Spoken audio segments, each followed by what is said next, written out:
What the hell happened? It says we're live. Well, you know what? God damn it. I'm doing this anyways.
You would have to kill someone, Sean. You would have to torture them. The hematological reports, you're getting me all excited now in this conversation. It gives me chills to this day because it does take your breath away. Look, I was looking for something sciencey. That's the best I've got. He said something about hematological reports, and that's literally the best I've got. Because I don't ordinarily do this. But hi everyone, welcome to my show. Check that man's basement. Yes. Anybody who is in the area should probably keep an eye on that. But hey, it's Friday afternoon. It's 2:00 out here on the Pacific Coast. I'm here with my co-host Vish and our very special guest today, Dr. Maddie. It's very good. Yay. And it's also Maddie's May Day. It is May yes, Day. it is May For Day. the working That's class. exciting. Yeah. Oh man, it's also the first. I just paid my mortgage. That's Oh, see, I pay mine It's on the the first of 9th. the month. To cash your checks and come out. But it's always the next day after you pay your mortgage is always, that's the day that you're like, oh my God, where did all my money go? But yeah. So welcome everyone to the show. This is going to be totally different today. And I'm really excited about this. And I've already talked a lot about what's happening today in other places, just because I'm so excited about it. But I have to tell the story because so Maddie and I are cast members together on Star Trek Endurance, which is coming back next week. It's next weekend, I think, isn't it? It's next Friday. I think we're back in the starship saddle again. In the saddle, yes. So so we're connected through our mutual friend Ever Dinosaur, and some other mutual friends. And she texted me one day and sent me a video with Wes Huff and was like, I just, this is so stupid. I just really want to make fun of Wes Huff trying to do science in popular media. And I was like, that sounds cool. We should do that. But it was a few weeks, and then when we finally got reconnected, I asked her, I said, hey, are you still interested in doing this? Let's do it. Let's pick a date. And this is exactly how she responded to me. She said, yes, I'm dying to make fun of Wes with you. I could do it on May 1st. So here we are. Maddie's here to help me make fun of Wes Huff in a totally new way, because he stepped into my wheelhouse, team. He shouldn't have done that. He should have stayed. Like, this isn't even not in his swim lane. This is not in his pool, right? Like, this is just not. And it's such rapid fire, like, young Earth creationist, practically flat Earth tier talking points that he just rattles off one after the other that I'm like, honey, no. So I'm stoked. I'm stoked. I love getting to hang out with Kip and Vishanti. I don't get to do it nearly as often as I would like because our fields are so wildly different. So if anybody here doesn't know who I am, let me go ahead and introduce myself. Hi, I'm Maddie. You can find me on the internet over at Science Side Up. I haven't done a lot there since I had a child. But you know, I have dreams. And you can find me, I guest over on Dapper's channel every third Tuesday for Matt with Maddie. And then anyways, that's where you can find me. I have a master's and a PhD in meteorology from the University of Oklahoma. And I'm currently a postdoctoral researcher there. I did my undergrad at MIT, where I double majored in math and Earth, atmospheric, and planetary sciences. And then I spent 4 years in between undergrad and grad school in the Navy, teaching nuclear physics to sailors who are going to go operate nuclear reactors on submarines and carriers. And so the point of all of this is that I have a weirdly broad background in the physical sciences. So some of what we're going to be talking today is like astronomy and other stuff like that.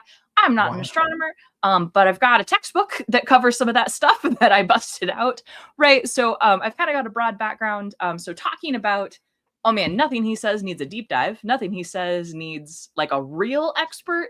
You just need to understand physical sciences generally, right? So yeah, so that's me. And that's awesome. And I mean, the way Wes does this is he finds ways of massaging the Bible into almost everything. So there's still going to be occasional opportunities for us both to do the tag team double dunk suplex thing. I don't know. I'm sure there's a wrestling term for this. Help me out, Vish. Pile driver. Thank you. That's a good one. Are you gonna give Wes the tombstone? Put him in the jackknife. Oh my god! Awesome. Or my favorite, the sharpshooter. Ooh. Of that, I feel like I've heard of that. What's that one? You have. It's by famous and legendary Canadian Bret the Hitman. Who is my favorite. That's right. My favorite wrestler. The best there is, the best there ever was, and the best that there ever will be. The best there ever will be. That's right. You know, because you brought it up, Bret Hart is a famous Calgarian, which is the city that I grew up in. He is the son of Stu Hart, who was a prominent wrestling promoter in the area. He was the promoter of Stampede Wrestling.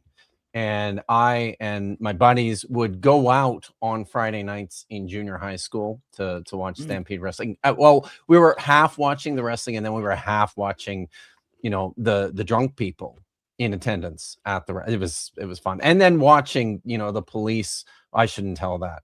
Let's not. Okay, so we would go and watch Stampede Wrestling. Stu Hart had a gigantic house on the top of the hill that's on the west side of the city that you can see from pretty much everywhere looking west. Calgary's flat. It's, you know, it just, you look and you just see all the way across the city, right? It's like that. So, but there were, he is a legendary family of professional wrestlers, including Owen Hart, and Davey Boy Smith, the late Davey Boy Smith, married into the family, and there was a bunch of B tier wrestlers who wrestled locally, part of the Hart family, and would substitute teach schools. So most of us kids growing up in Calgary had a a wrestling heart connection, whether it was Keith or Drew or Rob, coming and teaching. Yes, we're gonna talk about this, and so yes, I personally did not spend any time in Stu's dungeon. This is legendary, this is famous, and this is true. In the basement of the Heart House, sitting at the top of the hill on the west side of the city, was just a wrestling ring in the basement. And if you were a burgeoning professional, a wannabe professional wrestler entering the field, cutting your teeth, this is something you had to do. You had to go and you had to spend some time in the dungeon, which is what it was called. And Stu Hart, the patriarch who did this into his late 70s before he died, would just kick the shit out of you and put you into the most painful submission holds ever imagined by man. So this is all true. This is stuff that happened. And I did have a friend in high school growing up who did aspire to be a professional wrestler, and he did end up in the dungeon with Stu Hart, and he threw up and he passed out. So it was oh yes, also the legend is true. This was when I was younger. This was before when they were the city hadn't quite gotten like it's like this, the house is more inside the city than it used to be. And when it was more on the outskirts of town, they actually had a pet black bear that they would keep chained up on the front lawn. So yeah that's the kind of rural redneck hick shit that is that I'm here for. Yeah, that's I grew up in second to Taker for me, but still amazing. Yeah, forever Undertaker has the best intro of anyone ever. Period. All the lights go out and you just hear the dong. That's it. No one's topping it. I do remember that. That's awesome. Let's see. Where's the other comment that I wanted to show? Oh yeah. Again, happy International Workers' Day. It is May Day for any of you. Hello. Tad also replies, there's a Ken Shamrock Owen Hart pay-per-view match that happened in the dungeon, and it's amazing. No way. It's hard for me to watch things with Owen Hart knowing like what happened to him. That always like scarred my psyche. Yeah. Because I was like I was a perfect age to enjoy wrestling at like what I think is its peak. So like mid to late 90s. So yeah. That's rough. Well, when it was WWF and WCW, and those were the main two competitors. So that's right. A couple super chats have already come in. Tree Clam Tad for 5. Happy Friday, everyone, especially Maddie and Vish. Kip can have an adequate Friday. Thank you. Adequate Fridays are fine. Chris for 5, gummied up and ready. Can I get a fit check? The shirts look great. Oh, yeah. Yeah. I'll go ahead, Maddie. Sorry. Okay, I've got all the barbarians I would like to rage from Critical Role for the first 3 campaigns. That felt appropriate. Sometimes I need to rage. Yeah.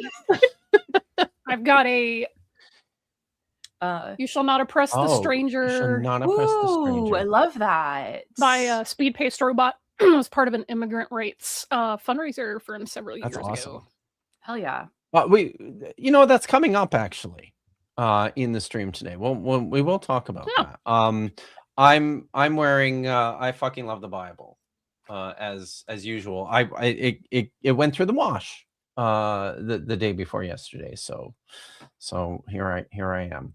Okay, so we've got a couple of videos to get to. We might as well cue this up now. This first one, so this is, I think the craziest thing about this is not so much that Wes Huff's talking points are like just the most vapid young earth creationist bullshit.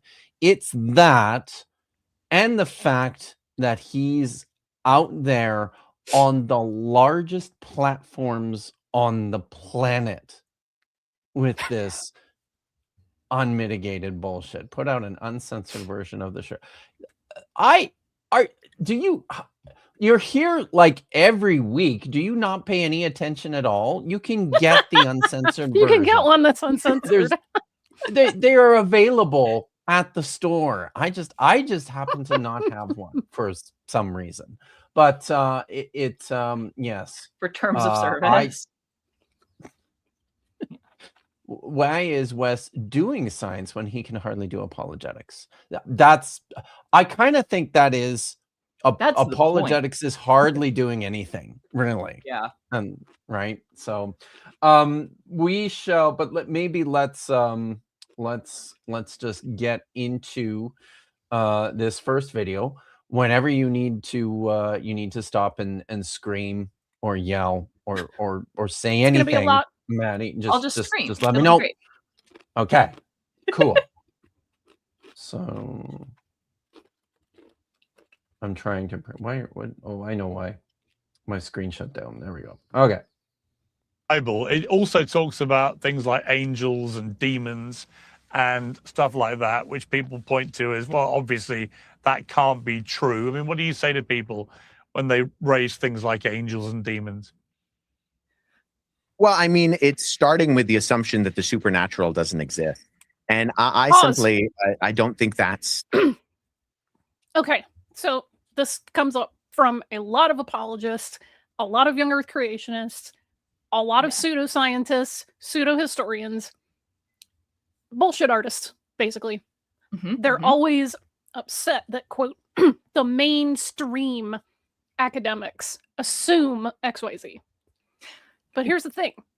When it comes to the hard sciences, and in particular, it's not an assumption, okay, that the supernatural doesn't exist. That's not an assumption. They just go in going, yeah, there's no supernatural, and they just go in, okay? That's not an assumption. It is a rational conclusion, which is drawn from the fact that there is zero evidence empirically of the supernatural. Okay, so therefore, no reason exists to include the supernatural as a candidate explanation for observed phenomenon or events in history.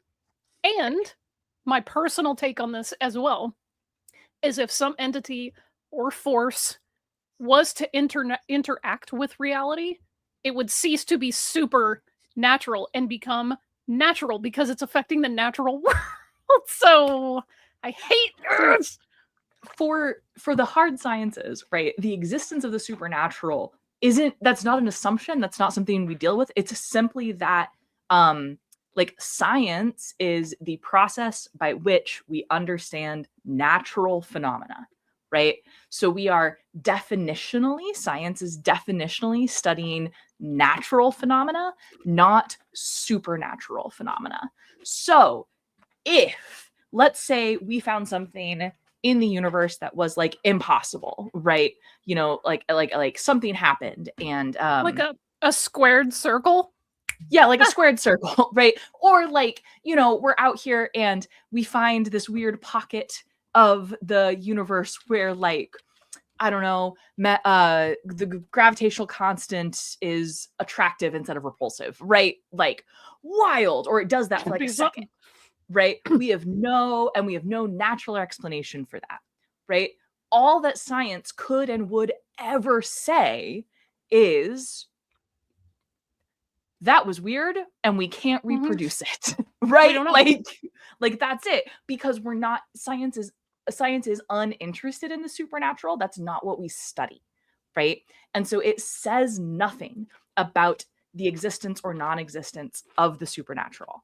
Right? It just will never be a conclusion we come to because that's not what we study. It's like asking a writer why they don't make paintings, right? Like it's like paint, cool. That's a different thing, you know? Anyway, yeah. Yeah, I get really pissed off because they just want to whine. Well, they don't like the supernatural. They just assume the supernatural. Buddy, if you want that included in the scientific process, you better display and provide some actual empirical evidence of the supernatural, to which nobody has done. Yeah. And even if we're gonna like step outside of science and into say like history, it boggles my mind when I hear an apologist get mad that historians will say something like, if the supernatural is real, it's still the least likely explanation, right?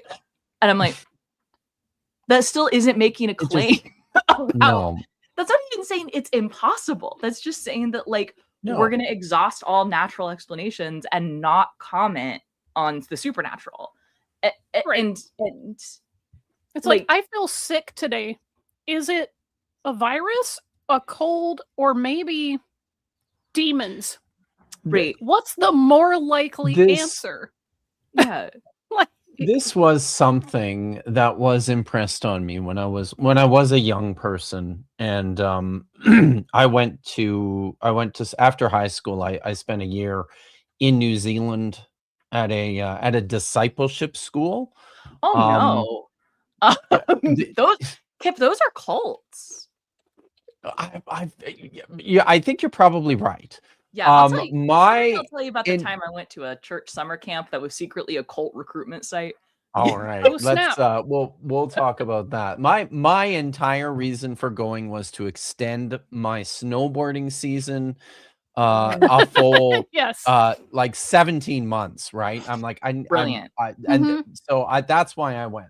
Yeah. But I remember being in a church in New Zealand that was a very charismatic church, which is not my background to begin with. So I was already kind of uncomfortable, and being in like a youth meeting, and we were doing prayer requests and things, and somebody said like, I'm really struggling with a headache tonight, and my God, demons. The vigorous prayer intervention that resulted from that for the next 10 minutes. And they would pause every now and then and go, how's it going? You feeling any better? Is that headache going away? And I'm convinced that this poor girl, after 10 minutes of this, just went, yeah, it's gone. That's the so thing. that they would You want to pray stop. For me, if I'm feeling unwell, great, cool. I don't mind. Do it. I'm not going to stop you. In fact, I accept it as a wish of get well soon. Great. Not going to bother me. But if you told me, hey, I'm going to pray for you, but don't go to the doctor. No. Yeah. That's where we draw the line. Like, if you want to pray for people while also seeking professional medical care, awesome. Yeah. But if you want to do it instead of, that's a problem. That's why, people used to die of preventable disease. Be like, oh, let's bleed you out, or let's pray the demons away, or let's exorcise you. Like, stop. There is a spectacular book, because while I am an atmospheric scientist and a bit of a mathematician, I was once a teenage theology nerd. And so I've read a lot. There's a great book by a woman named Kate Bowler. She's a professor in the divinity school at Chapel Hill, North Carolina. Oh yeah, UNC. UNC, yes. And her dissertation was published. Her dissertation was a history of the prosperity gospel in the United States. And the book version of that is called Blessed. It's a fascinating read because it looks at how the prosperity gospel kind of came out of a time in medicine, and it was initially not about finances, it was initially about health, right? And it came out of a time when there were like religious groups running these like rest centers where you would get out of the city and go and rest and eat like simple food and pray. And oftentimes they had better health outcomes than hospitals, right? Because of the state of medicine at that starting time. To think that, hey, we know that stress can actually cause physical illness. Mm-hmm. I suspect that had a lot to do with people healing up or feeling better. It's like, oh, you're just chilling out, vibing, eating good food, and not stressing out. Yeah, sounds about right. Yeah. So like, and it was also getting out of the cities, right? So they weren't breathing. So this was this was during like inhaling like all of that. It's a fascinating read. All of her stuff is absolutely fascinating. Because I haven't gotten her new book yet, but I really want to. Her like more popular book is called Everything Happens for a Reason and Other Lies I've Loved, which Oh, is really yeah, cool. I've heard of that book. Wow. Yeah. And then her latest one is called Joyful Anyway. And I really want to read it because it's about like finding joy in kind of times of hopelessness, right? Yeah. Yeah. So anyway, It she's feels brilliant. timely. A few comments. Sorry, I've got cheese stuck in my throat. Prixie writes, provide a way to study the supernatural with science. That'd be great. Yeah. In that case, it would really stop being supernatural, but okay, yeah. John Gooderham, apologists just want to use the word presuppose, like everyone does it because they do it so often. Yeah. And Hank Fashi, who I haven't seen in a while, hi, Hank Fashi, demon theory of disease. All right. I mean, shall we? Yeah, let's get like 5 more seconds in because I think I'm about to scream. Do that. Okay. Yeah. True. I mean, there are all sorts of things that, from say a secular materialistic perspective, are far more. We even got 5 seconds in time. The secular materialist, atheist, unbelieving, skeptical, hard-headed, demon-possessed point of view. Mm-hmm. Yeah. What? Oh, if you don't, because like does his that point. Not that I pre-watched this before I sent this to Kip, right? Oh God. His framing here. So he's asked, like, do you think angels and demons are real? Right? That's what he was asked about it in the Bible specifically. Yes. And what he's gonna say is, well, but he's gonna not answer the question, pivot hard, and say, but non-religious people, and scientists, and again, drawing this dichotomy between like the good, true religious folks and those evil scientists, I guess. Materialist, atheist, secular, communist, demonic. Yeah. Well, there's things that they believe that's harder to explain than an angel. First of all, angels are easy to believe. All you got to do are easy to explain. If you believe in magic, all you got to do is say Gandalf made one, right? And it was the Maya. Yeah, that's it. That's all you got to do. Like that's not hard to explain supernaturally, right? Anywho, okay. Click play because I know what he's about to say, and I'm gonna scream. And I'm like supernatural beings. I mean, my friend Glenn Scrivener out in the UK, who runs an organization called Speak Life, he talks about this a lot. Where there are things that atheists and secular materialists have to account for. Things like everything coming from nothing. Okay, pause. Okay, pause. First of all, I know what Maddie's gonna say, so I'll leave the so let her say it to her. And to the whole thing about like, oh well, they have to account for these angels and demons and supernatural. No, they don't. They don't have to account for anything that has zero evidence. Thanks, bye, Maddie. Yeah.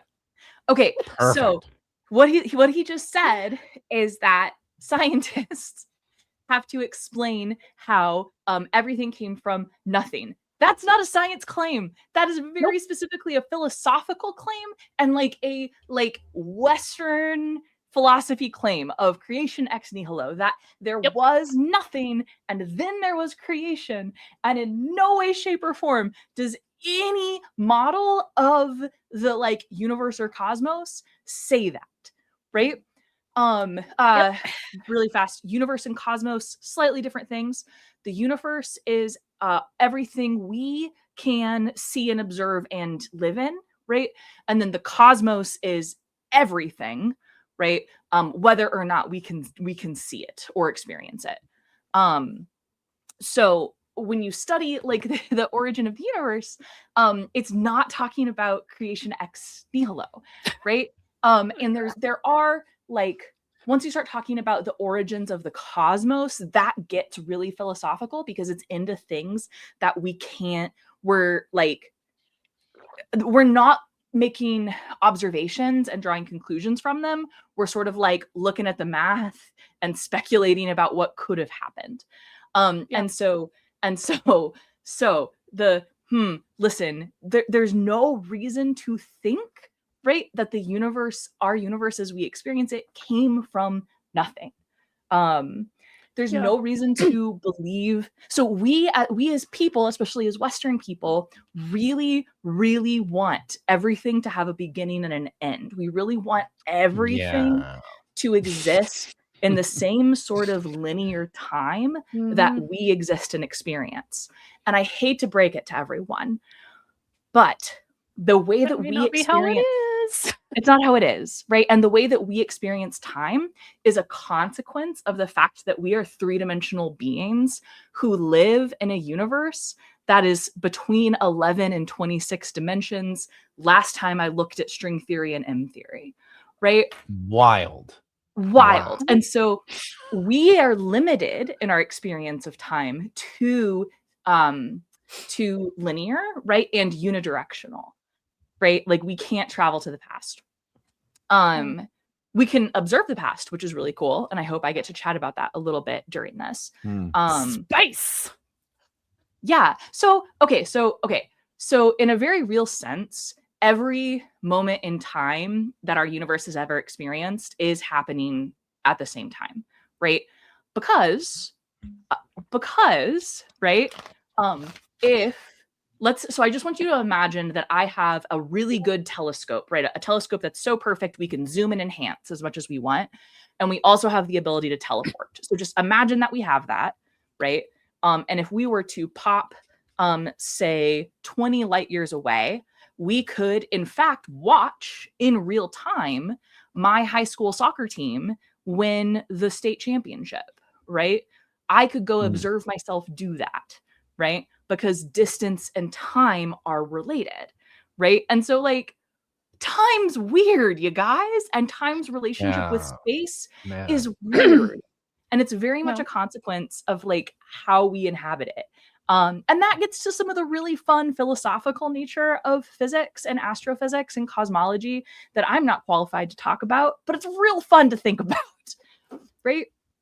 Aaron and Dare, jump on the stream and talk to us about astrophysics. Yeah. But so, like, when we're talking about origins of the universe, right, we're talking about things we're observing, right? And so basically the Big Bang model explains everything back to where we stopped being able to observe things.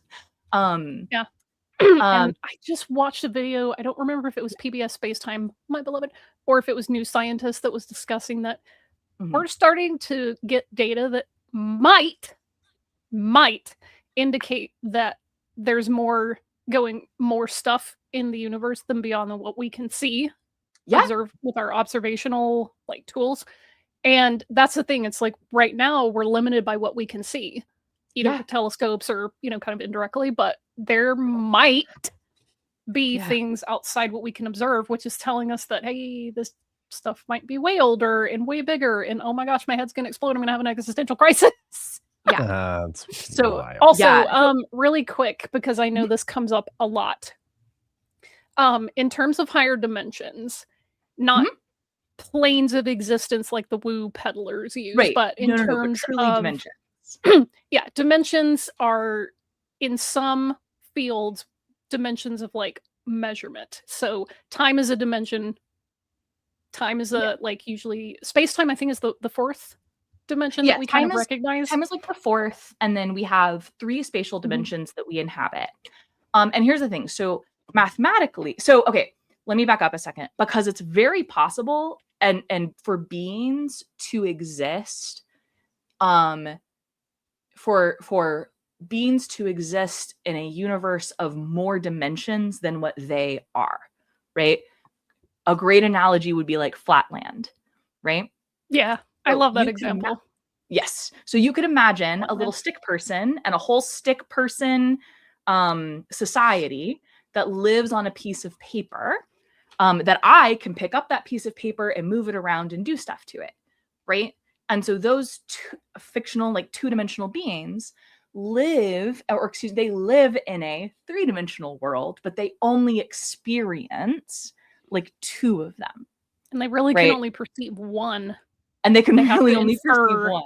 The other dimension. Like, we can see 2. We have to infer the third, and we can move around in 3. But oh no, we lost Kip for a second. No, That was weird. I'm just And then Took we itself off don't, the screen. yeah, you know, we don't fully Yeah. experience time, right? Because we only experience it unidirectionally. And then there's other spatial things going on, right? If you get down into the quantum level, like quantum entanglement, where you have two particles whose spin is tied. So spin is a fundamental property of like subatomic particles. So it's like you're either think about it as spinning one direction or the other, and you'll have two particles that are opposites of each other, right? Or let me just back up. Sorry, I'm gonna mess this up because my quantum is not great. But quantum entanglement means that first time that's ever been said on this channel before, by the way. My quantum. While you get your science brain to communicate the complex ideas, I will at least acknowledge, don't bring that flurf shit in here. Seriously. Wait, we experience gravity as a force. Scientists know that it's not a force in the sense that you think. But whatever. But don't bring that flurf shit in here. Anyway, yeah, Maddie. Okay. Sorry, that's gonna break my brain a little bit. If we're gonna like define okay, I'm gonna let that go. We don't need to talk. This is not flurf stuff. This is me talking quantum stuff. Okay. So, but you'll have two particles. Stay away from the flurf stuff. Yeah, who are entangled. And so what that means is that if this one's spin changes, it was going clockwise, now it's going counterclockwise. This one's spin changes instantaneously, right? So their spin, which should be impossible, right? Because information can only travel at the speed of light and no faster. But these things can be separated by distance, and their spins change instantaneously. This is evidence of living in a higher dimension, right? It's kind of like a person in Flatland. If a sphere was sort of being passed through their flat world, so they're seeing, let's imagine they can observe all two dimensions. They're seeing different sizes of circles, right? And like if they could do it, right? If they had it in their little brains, they could maybe put together this concept of a three-dimensional shape. But that's so far out of their experience, right? That how do you even conceptualize that? So like try to conceptualize a fourth spatial dimension right now, right? Like it's hard. I usually do it by imagining like a three-dimensional object and then imagining that every point on that object has another property, such as a sound or a color. But that's a math hack, right? Because math doesn't care how many dimensions you have. You just do the same. You just keep integrating until you're done. So thinking about like the physical reality of that is so weird. So all of this rambling to say creation ex nihilo is a philosophical claim. That's not a cosmological one.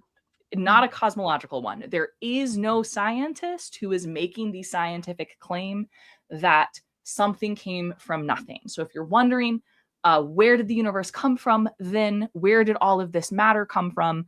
There is an element of we don't know. However, the real answer, the kind of best answer we have right now is that it appears as though energy is eternal. We know of no mechanism that can either create or destroy energy. Energy being created or destroyed has never been observed. No matter how hard we try in a lab, we can't make it happen, right? And so we've not been able to detect it yet. Yeah. So so it doesn't mean that it doesn't mean that in some weird cosmological other existence it couldn't happen.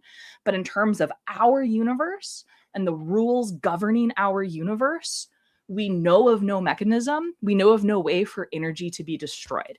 And for those of you who do not know, matter and mass is just another form of energy. So you can convert. Thanks, Einstein. Yeah. So you can convert like photons into physical particles with mass. This happens every day. We observe it all the time. It's called paraproduction. That's how you can make electrons and protons that way.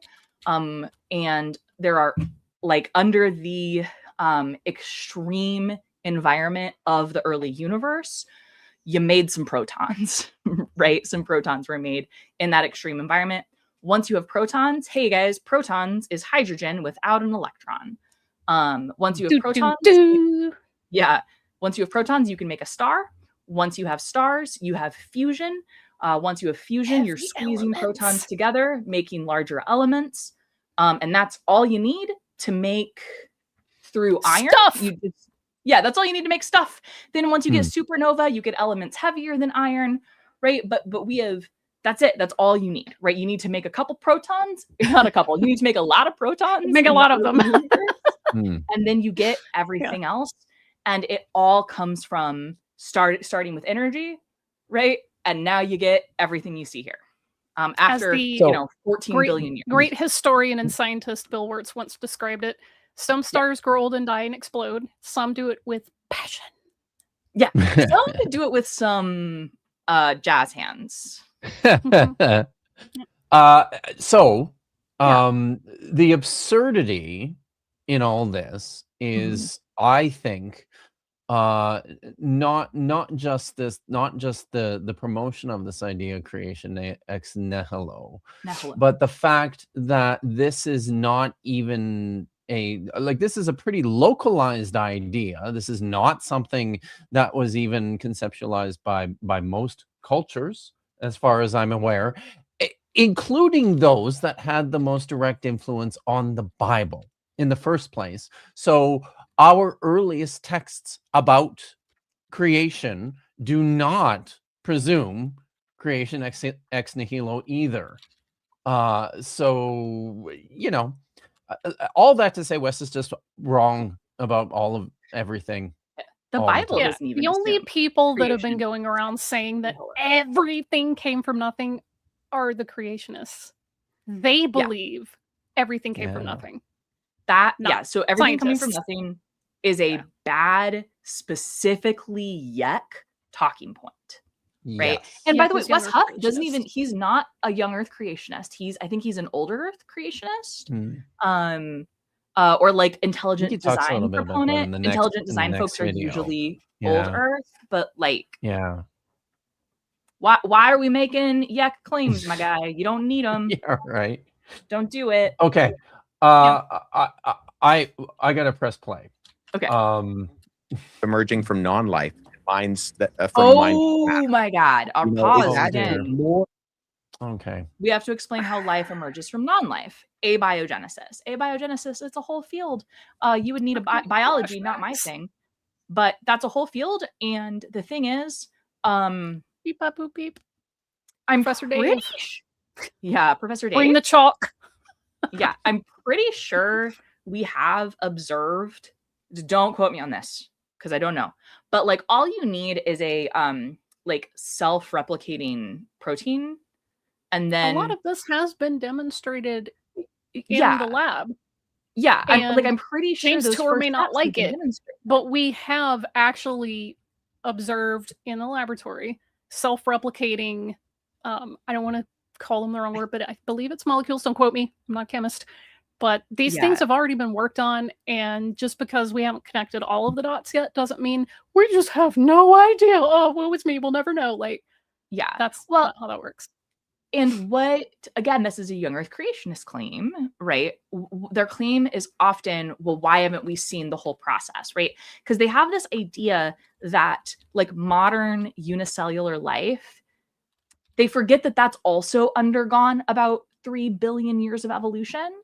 Right. So a modern amoeba, think of the simplest single cellular organism you can think of, is still 3 billion years more adapted to its environment than any spontaneously replicating strands of RNA, right? Or something like that. I think it would be a protein first. Right.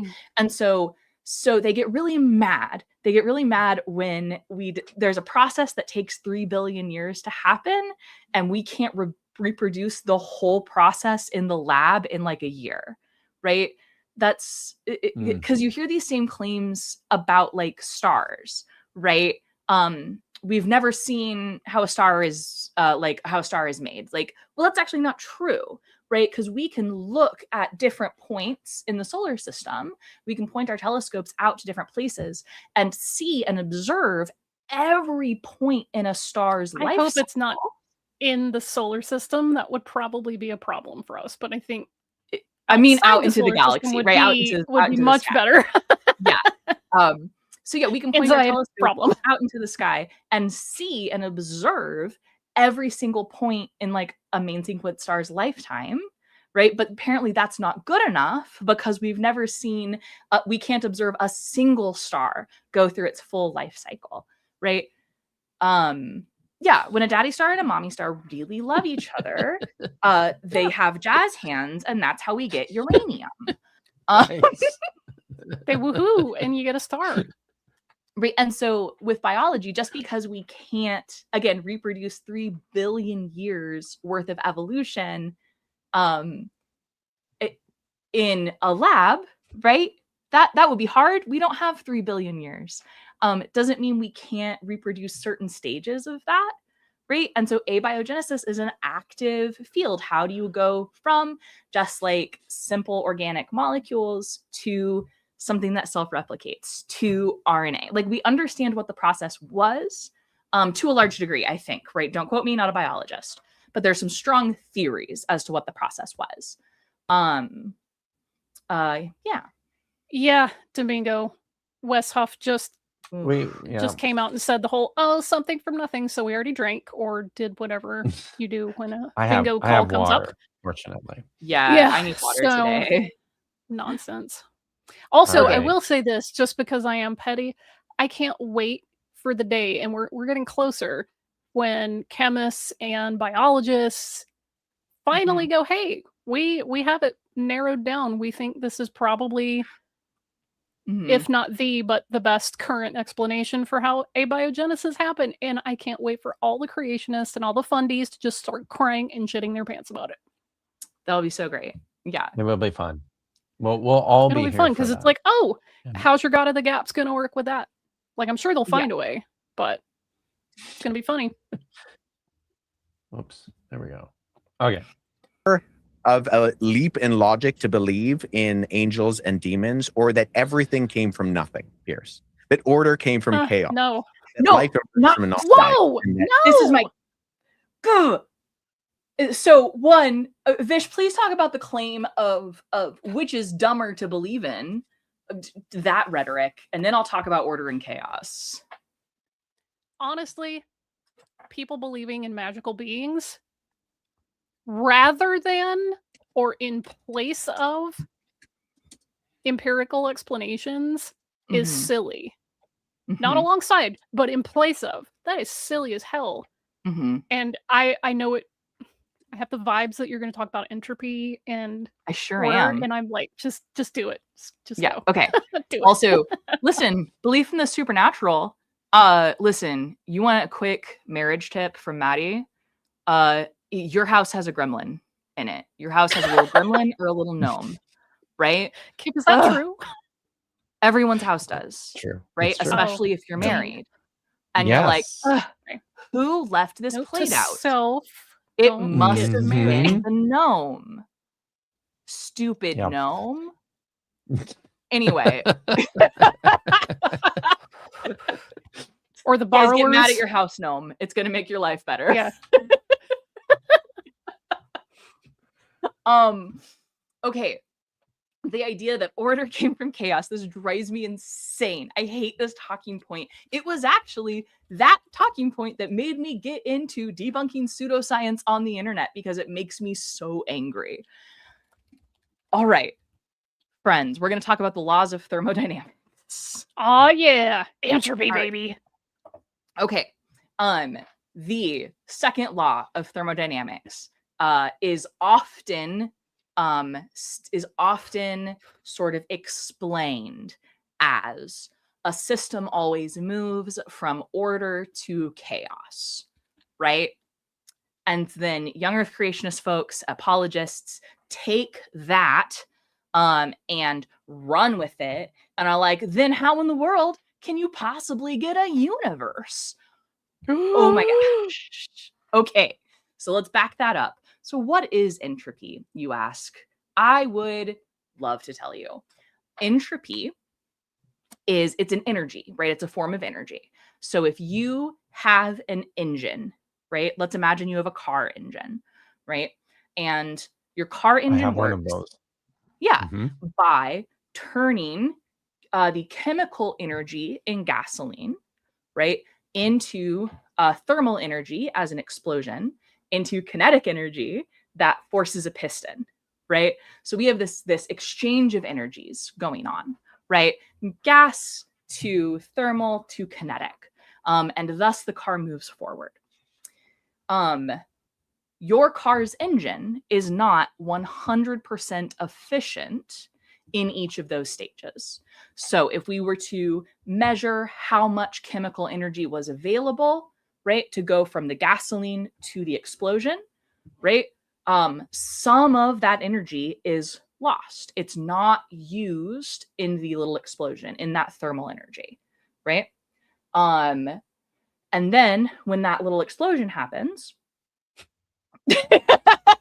Use True your Suntan, I don't know. Can you imagine a imagination. car? Can you? I don't know, man. Think of. I don't know. I don't know. Don't cater to Todd. Okay. It's just, he'll be fine. Okay. And then again, when that little explosion happens and fires the piston, right? Not all of the energy of that explosion goes to driving the piston. That one's a little easier to picture, right? Because an explosion isn't directional. It's happening like in all directions. And the piston is just there and gets caught in its wake. Now you can engineer it to be more efficient and all of this, but you'll never get to 100% efficiency.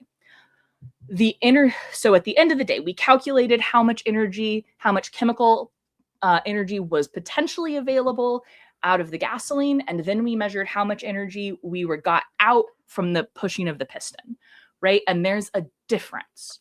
So that energy that was not used to move the piston is entropy. That's it. Entropy is energy that is unavailable to do work. It's stuff that's lost to like ambient heat. I say lost, I don't mean destroyed, right? I mean lost in an engineering sense. It's stuff that's like lost to friction, right? You're having to overcome friction, and so some of the energy goes there. So entropy exists. And in closed systems, so in systems where you're not constantly adding energy in closed systems, the entropy always increases. That's another way of saying you can't make a perpetual motion machine, right? Like some of the energy becomes unusable to do work. That's all energy. That's all entropy is. That's all the second law of thermodynamics says. The second law of thermodynamics doesn't have much to do with how a solar system forms, right? And again, it's an energy thing. So you cannot extrapolate this idea that order always goes to chaos. That is not a universal truth, right?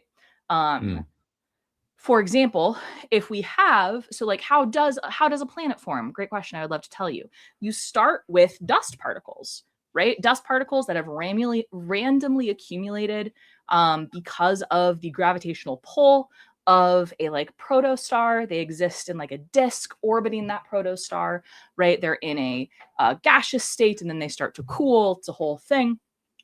And then they, through like Brownian motion and van der Waals forces, begin to stick together.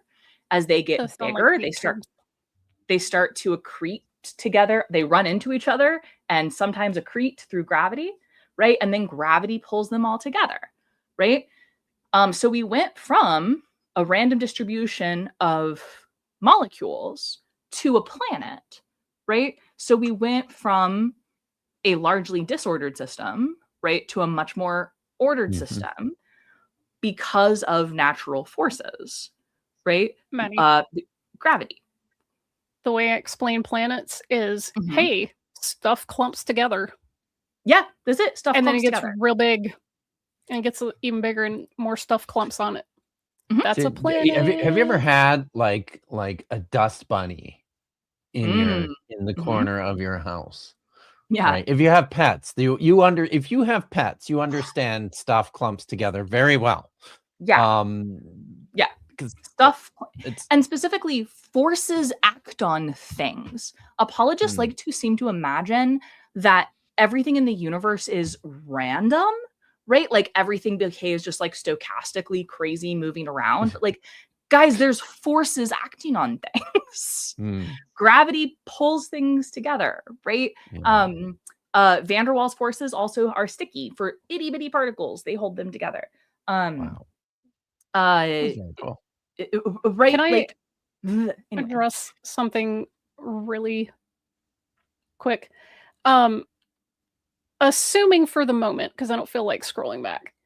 If you're talking about Maddie, she does not actually hate religion, and it's None of very us do. frustrating to continually hear people who are credentialed academic experts in this field discuss their expertise, and someone go, "They just hate religion." Guys, Like, I'm please get Episcopalian. your head out of your ass. I'm a confirmed Episcopalian. I go to church every Sunday and sing in the choir.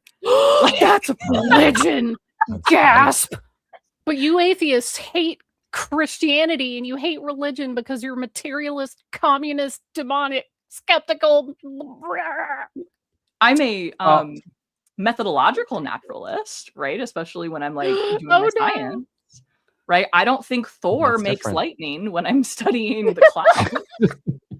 Wouldn't that meteorological report be a lot more fun? Yeah, Thor. People referring to Thor. On a lighter note, according to the Bible, lost energy that isn't available to do work should not eat. So I think that's just the Protestant work ethic, right? Damn it. Oh, do you want to see it again? I didn't say that. I don't know. She just sounded like that for real. No. People discussing science and how it's being completely not understood, and in Wes's case, intentionally misunderstood. Yeah. That is not someone hating religion. They're correcting misinformation. Really mad at apologists like misrepresenting things in a way that like misrepresenting elementary, right? Like the answers on Wikipedia, my guy, one Google search and you won't think this, right? So with some like real stubborn ignorance, pushing falsehoods, right? And therefore are like lying to people of faith and to people who belong to my faith, right? And that does make me very angry because when people find out they've been lied to, that often causes a lot of anger and it causes a lot of people to lose their faith, right? Gee, I wouldn't know anyone that happened to. Yeah, I can't think of anyone I know and care about who that's happened to, right? And so like that makes me really angry. Yeah, that does make me angry. I don't hate religion. I don't hate apologists, right? I think what they're doing is objectively harmful, right? But I don't like hate them as people. I don't. Maybe we all do. Maybe. Oh my god, I have the perfect. I try not to hate anyone. I have the perfect thing for this. I have to make sure that I find the right one. Well, there you go. Tree Clam Tad says, Maddie, Episcopalian is just fancy coffee hour. Grew up Episcopalian, and my mom is an ordained Episcopal priest, and I make that joke to her. Amazing. So, but sorry. Okay. I'm going to press play again. Okay. And we'll see how far we get. Honestly, that mind form from mindless matter. I would say these are answers that, arguably, in terms of the topic of what we're on the eve of Easter, the resurrection is not one more absurdity. Neither are angels or demons, but the resurrection. This is just false equivocating. Okay. First of all, he can put his diaper back on. I can't believe people would denigrate my holy, perfect, one true faith of Christianity. Easter. Some people don't care about Easter. Deal with it. Yeah. 2, life came from mindless matter. Things came from mindless matter. My guy, mindless carbon atoms are making up my body right now. Yeah. Well, and like neuroscience, not my field, but like not Apologia, but his significant other, friend. What's up? Shannon Q. Shannon Q. Shannon Q. Yes, thank you. Yeah. Shannon Q talks about this a lot. About how like the consciousness and all of that as like biological processes. And so again, that's an open field of study, but it's not like we have no idea how that's happening. And so if you're going to go on presenting yourself as an expert and making claims like this, that's just irresponsible, right? It's grossly irresponsible. When again, like a Google search, the Wikipedia page will have answers to this. Not the AI summary though. Don't read the AI summary. On the Never read actual the AI webpage. summary. I've got a rant about AI locked and loaded anytime anybody wants to hear I it. agree with you on all of it. So Yeah. no need to share things By dirty the with way, you. Yeah. Shannon Q will be on the show in either this month or next month with Maya Adkisson, talking about neurology and psychology and fun things like that. So Oh my gosh, amazing. How fun is it yeah. to learn about fields other than your own and have an open mind? It really is. And this is one of the coolest things about getting into this space and getting into this community is getting to know people who know more than I do. So I'm all for that. Wes Huff is not one of them. For human beings to learn all of the things. So we tend to specialize. Yeah.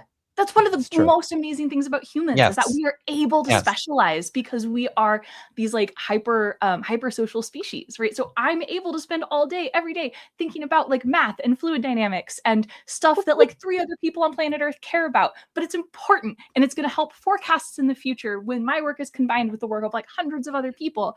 And you know what I don't know how to do because I'm doing that? Fix my car.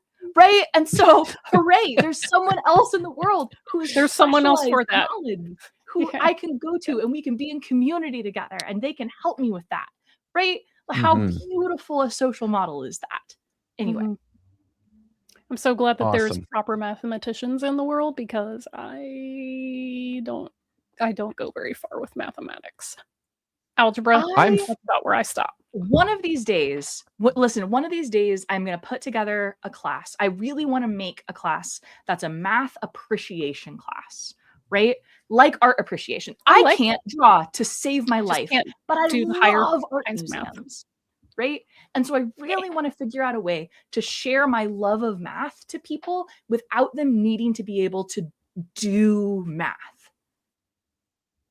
I love math. I found solving equations to be kind of therapeutic when I was in school.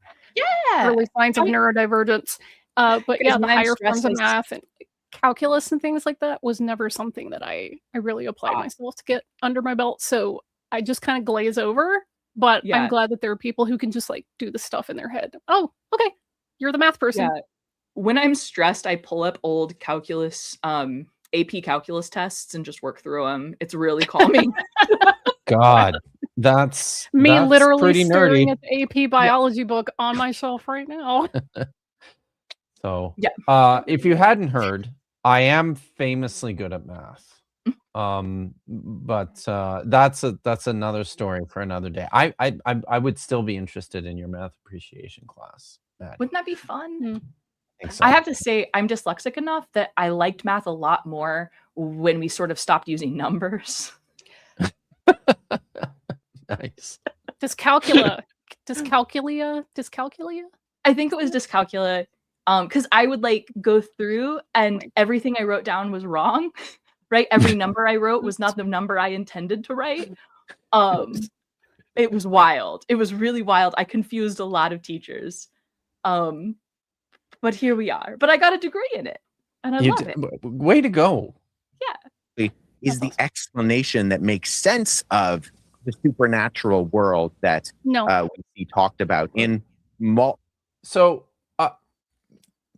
just making sense of the supernatural world requires virtually any explanation. If that's the way you're going to go, you can just make shit up. as a way to explain this nebulous thing called the supernatural. I mean, that's really where we're at. Yeah. You can just decide a gnome lives in your house and messes with your Yeah. plates. Yes. Yes, you can. You can do that. Yeah. That is a thing you can do. Oh, Yeah. But also, I think apologists like Wes tend to give the game away a lot more frequently than they might be aware. Because he was like, oh yeah, the supernatural explains, you know, the da-da-da-da-da. Like, homie, if your response to is therefore magic, and then you just stop, yeah. that's a problem, because hey, we have these things called thought terminating cliches. And if you go magic or God, then what's the incentive to investigate any further? That's a thought terminating cliche. Just go, Well, and I don't know. all of these I little wonder if I can talking find points- out. Yeah, all of these little talking points of like, how did mind come from mindless matter, right? Man, some like marketing department came up with that. But those are a form of thought control, right? From like the bite model, right? Because you can control people's thoughts if you teach them this mantra to say when you have a question, right? Like, well then, but how did the universe come from, you know, how did something come from nothing? How did order come from chaos? Right? Those are well-developed little terms. And so like, and I genuinely think that these are methods of thought control intentionally developed by apologetics ministries, right? To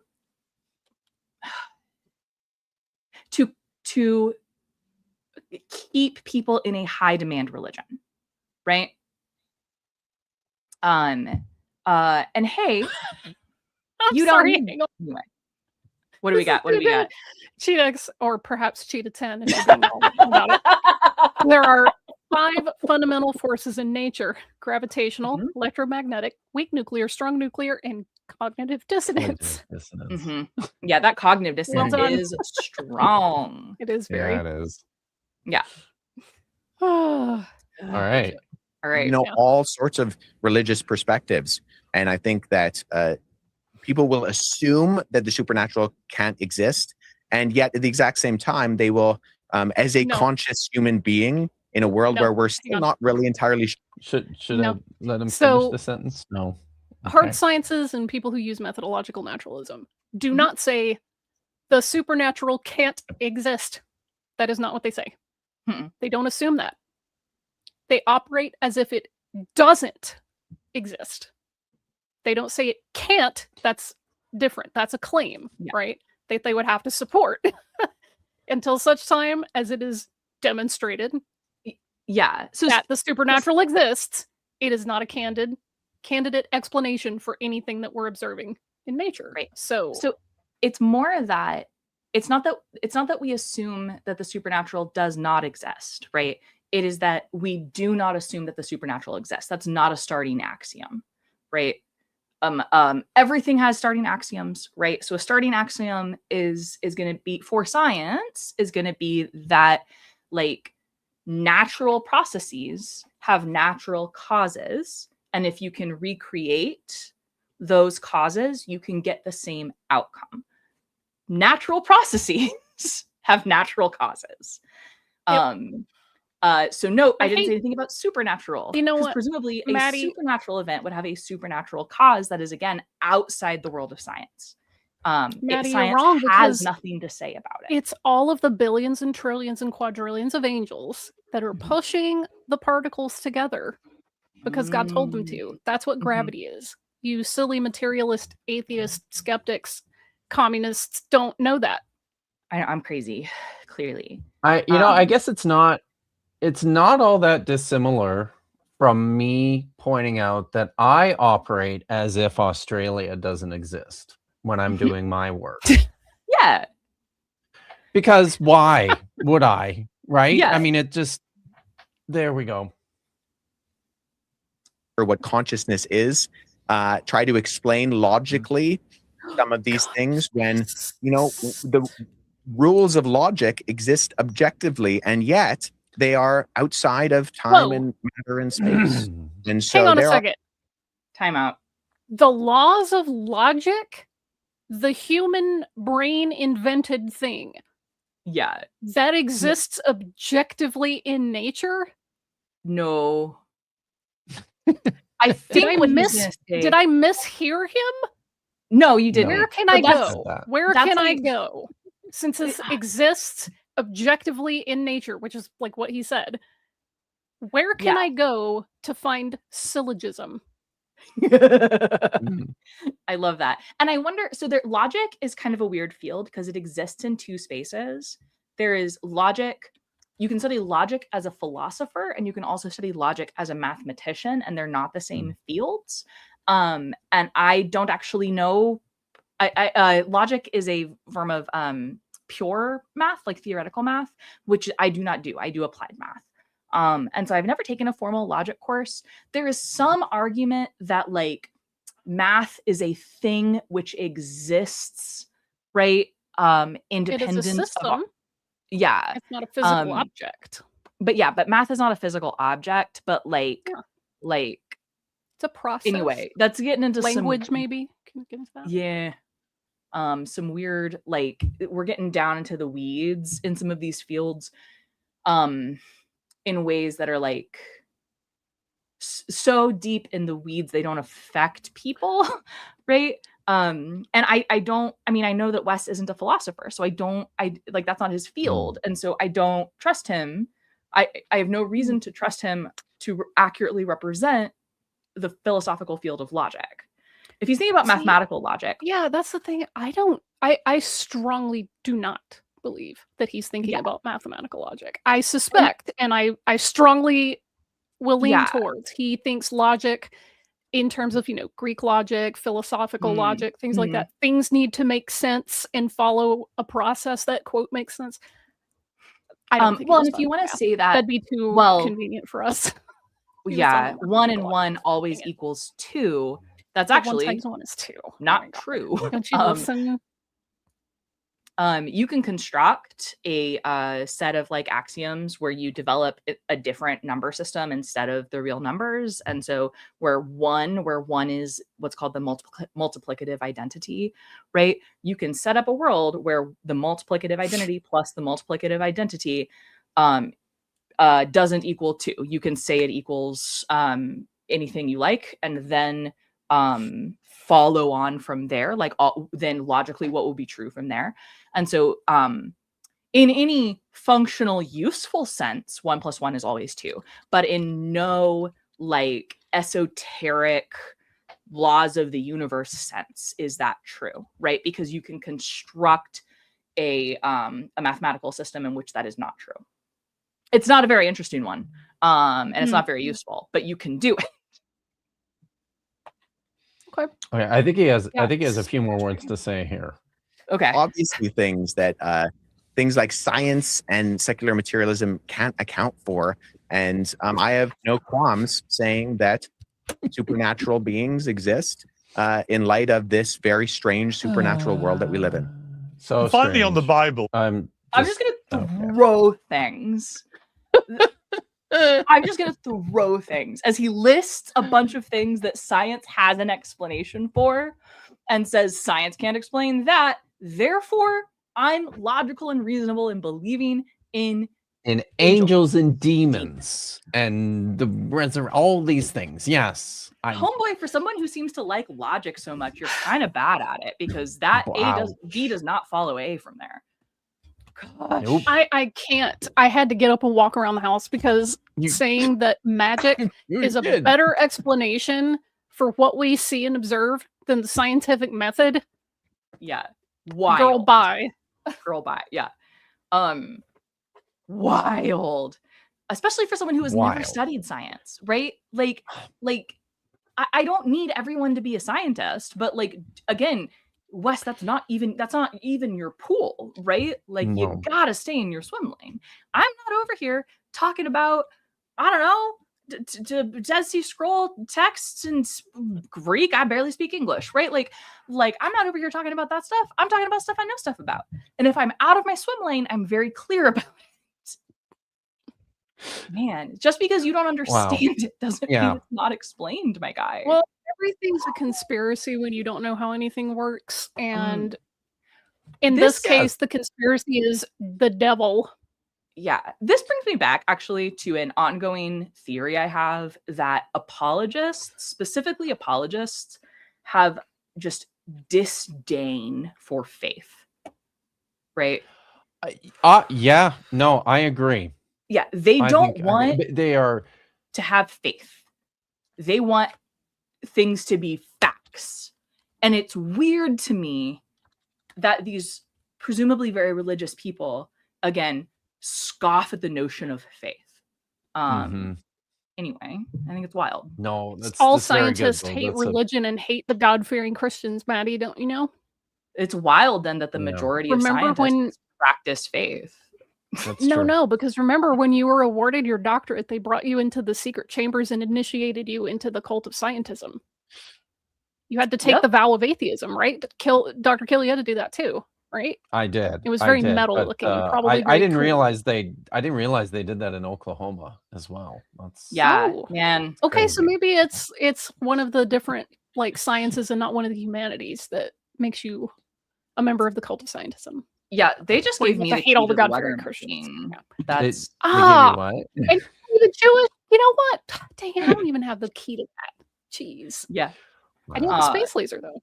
Yeah, because my degree is from the University of Oklahoma, where that student wrote. Oh my God. That essay intentionally bad so that she would get attention and get famous off it. Yeah. Yeah. Incredible. Wow. Well, Vish, do you want to while Vish is bringing up the next video, what kind of snake did Maddie have to fight? I actually had to fight a cottonmouth. Oh. What? Wow. No way. Yeah. That's serious. That's serious. Yeah, that's serious. Really Jinx. Okay. Jinx. I will I'll go through some comments while Vish pulls up the video. Tree Climb says, I have that's good. I have my degree in angel and demon accounting. Bet you didn't know they offered that at DeVry. And, you know what? I didn't. I didn't. Little Bit Vic is excited about science and text criticism. We aim to please. Katie Lewis for $5 says, it is my sad duty to inform you that the Dapper fanfic exists. Vishanti has a cameo. It's very silly, and it's also mea maxima culpa. AO3 link in the chat. Excellent. Amazing. I really wish I could go back to a few minutes ago when I didn't know that those words existed in that order. What does mea maxima culpa mean? My bad. It's my Latin. That's what it means. Oh, okay. It means my bad. Okay. Mea culpa. Right. Mea culpa. It's like my bad.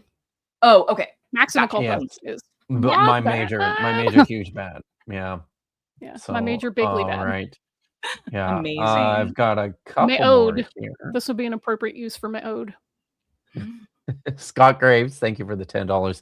When are Wes Huff mindless matters dowsing rods dropping in his merch store? Happy Friday, Kip, Vish, and Dr. Maddie. Happy Friday, team. That's quite a merch store that Wes has going already. It's full of knives and guns and yes, of course. For Tree Climb Tad for $2. Did Wes sneak the Glock across the border? Are you familiar? You're familiar with this, Maddie? Yes, I am familiar. Yes. Okay. I lurk in your chats a lot, or right. That's what you do. I do. Yeah. Stay around. So So that is a very good question. I think we're all dying to know the answer to that question. Man. So I liked Victoria Macario says, my math professor cousin calls mathematic a Geisteswissenschaft on the same level as theology and philosophy. Not in Deutsch. What does that German word mean? It's God. I have to look that one up. It's ghost science. Yeah. Okay. Yeah, I will say spirit science maybe math is in a weird space where oftentimes humanities. Okay. It's merely a humanity, but it's oftentimes theoretical math is a 200 plus years away from being useful. The Right? word is humanities. Oh, it means humanities. Okay. Also, so like, yeah, it was a SIG, not a Glock. It was a SIG Sauer kit. Yes, thank you. Yeah. It was a SIG. So sometimes theoretical math feels like it's a humanities because it's so out there, but it's often useful about 200 years later. Like a lot of algorithms that are used for like Bluetooth signal hopping were developed in the 1800s, right? Incredible. Wow. Eh? Yeah. Or by Really cool. now famous Hollywood starlets. Yeah. Like Hedy Lamarr. She helped develop technology that would contribute to Bluetooth. Yeah. So. Well, and like Ada Lovelace. Wi-Fi, it was one of the two. So Ada Lovelace, who I think was like So a contemporary of like Byron, like that era. Her math work wasn't useful. It was like, oh, this is kind of cool theoretical stuff, but it became incredibly useful in computer programming, right? So it just the 1800s, a lot of drugs happening in the 1800s. I'm not saying if we want to do like crazy amounts of science at light speed that people should start taking amphetamines again. I mean, I had one of my You're not saying that though, are you? Not saying that. Right. Not saying it. I'm not ruling it out. I had professors tell me that thermodynamics makes a lot more sense in altered mental states. That's honestly, some science and math does actually make far more sense to me when I'm in an altered state. Not gonna lie. Yeah. All right. Domingo Aviles asks, is Wes getting his PhD anytime soon, or does that lie by the wayside? There's pools opening up. I really feel like you should be placing your bets. Yeah. Hey, I've already put $1 down on him not doing it. I have already said this. I suspect that he's not going to finish because he's already punched his ticket. Pardon? In a lot of science fields, like a counter, from the day you start, there's a fixed amount of time, and then after that amount of time, your credits don't count anymore, and you'd have to start over.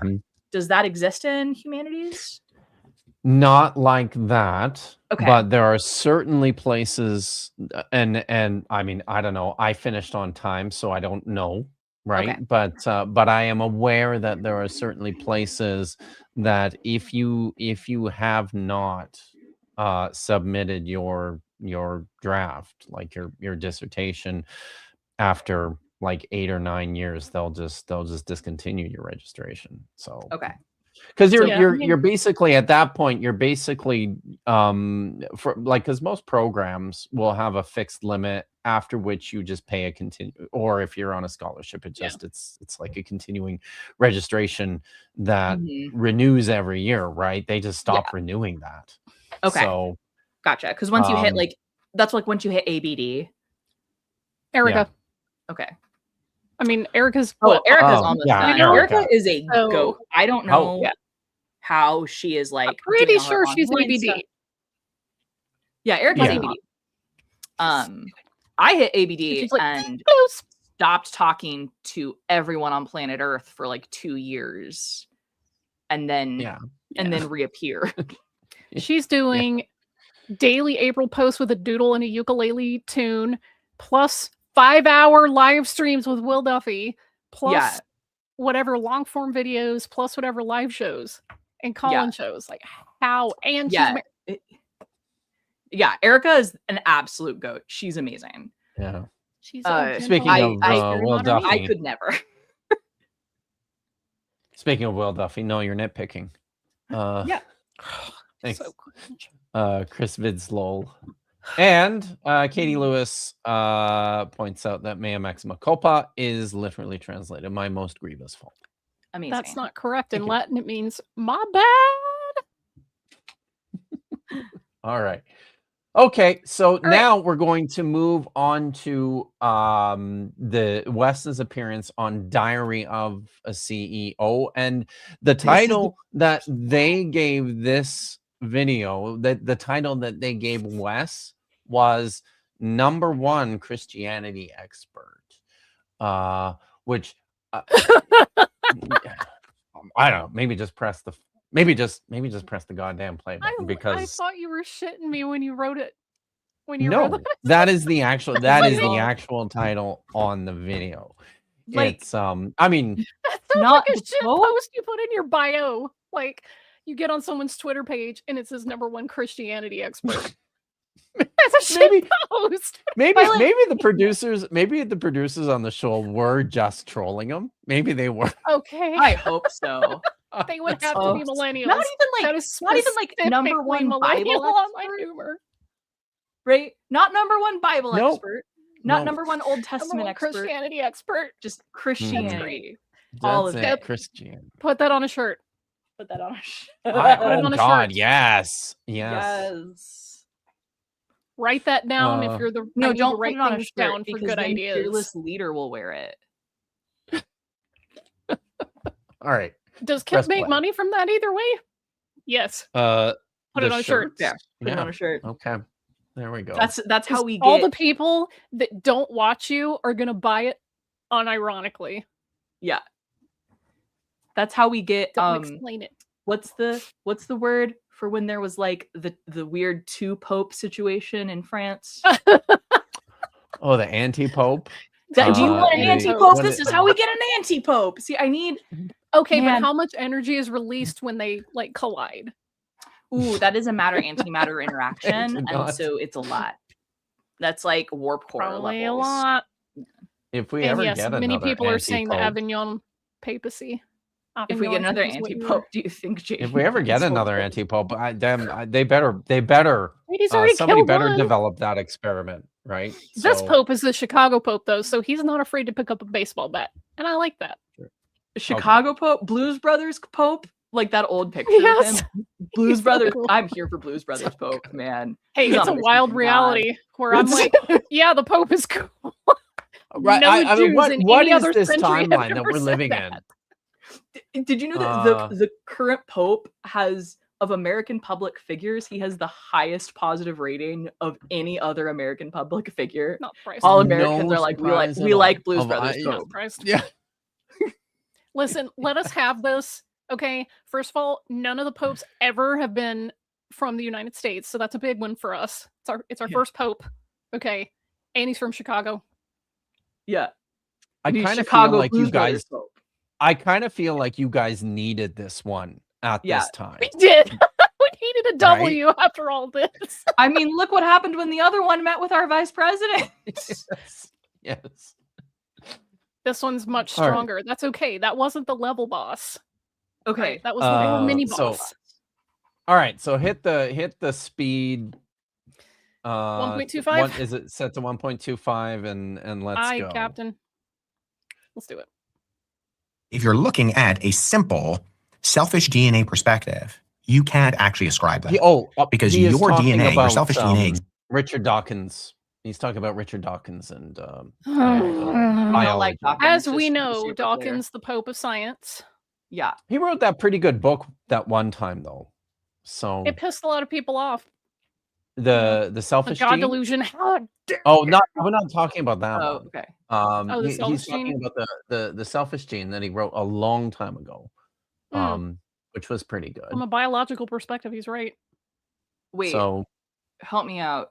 Never mind. It's fine. I've never read any Dawkins, but also like Dawkins as a person kind of sucks. oh, absolutely. Yeah. Yeah. But that's, ironically, Wes probably likes him better now. So, but let's go. Okay. just to carry on its selfish DNA.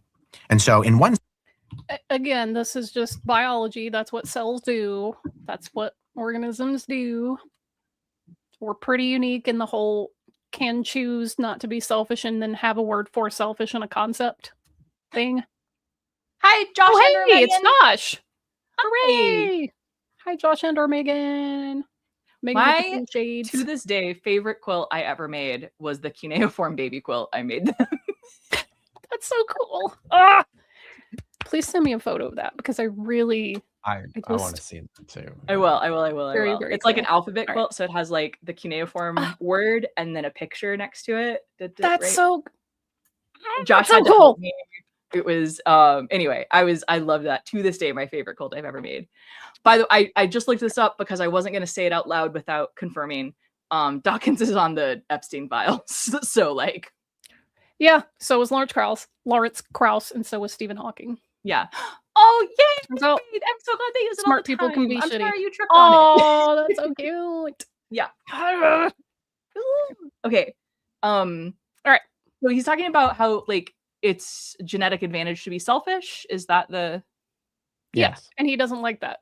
Selfish Well, is bad. it's also Well, not let's true for find all out. organisms. But All right, let me sense that child has no bearing on you. Now, it might have like a protective mechanism where you want to figure out why the child got the parasite, and so you try to avoid that in order to not get the parasite yourself. But science can't actually give you an explanation for what the moral implications are in that. Science doesn't do morals. so not a science science doesn't do question. morals. However, and welcome to things I've learned from watching Got Sick Given. Like there are lots and lots and lots of animals that exhibit empathy, right? That care for other animals in their like thing. And so this is incredibly common in social species. Science can explain altruism. A great little example would be the little orangutan baby that was fully abandoned, right? And then a non-related orangutan was like, "Come here, baby, I hold you," right? And started Maddie, taking care of it. So in social species, right, which we are the most social of social species, to my understanding, right? Ask Erica, watch Got Sick Given. Science absolutely explains altruism and empathy, though humans, apparently one of the things that seems to be unique in extant species in humans is that we are able to empathize with things we cannot see, right? So you can come tell me a story about someone or something that's in a bad way, and I feel empathy for it, and I will help even if I never see that person, right? So whether that's fiction or not, right? So like you can tell me a story about a fictional character and I can feel feelings for them, or you can come and tell me like, hey, these people in 3 villages over are going through a bad time and I want to bring them food. Can everybody give me a little food and I'll bring it to them? Yeah, humans for will do our that. species, that was a survival benefit. Yeah, our so, like, social interactions and our tendency towards social societies is what helped our species succeed for so long. Exactly. And we traded some features that were not serving us for this massive brain that is able to feel all of these things and conceptualize non-tangible concepts. Right. So like, chimpanzees will give food to other chimpanzees. They will empathize and help and be altruistic. They do that all the time, but not if they can't see them, right? Not if they have to create a mental picture of them. But anyway, that's a deeply human and a deeply evolved, that goes deep into our evolutionary history. Again, go see Got Sick Given for more details. Yes. Sorry. Okay. Also, somebody else, I just had this scroll. The selfish gene is about the replicators and natural selection being at the level of genes, not organisms. Oh, okay. So, I think that was the only one that had drawn my attention. Instance. Let me give you an example. I think I understand the point there. Yes. It's essentially asserting that, like, why does that child matter to me? Because my DNA should just be trying to take care of itself. People aren't conceptualizing that when they have a child. Well, I passed on my DNA. Animals in the wild aren't thinking, well, I passed on my DNA. That's not a thing. Yeah. That's what's called instinct. Okay. Yeah. They're not, well, this is so frustrating to me. Trying to scientifically justify deadbeat dads. Jeez. Listen, the manosphere would absolutely run with that if they haven't already. Yeah. Ugh, please, no, that's very cursed. I guess in biology, most apologetics is to the manosphere. It's like a step. Yeah. It's scary, right? Yeah. Like it's just there. All praise Gusset Gibbon, absolutely.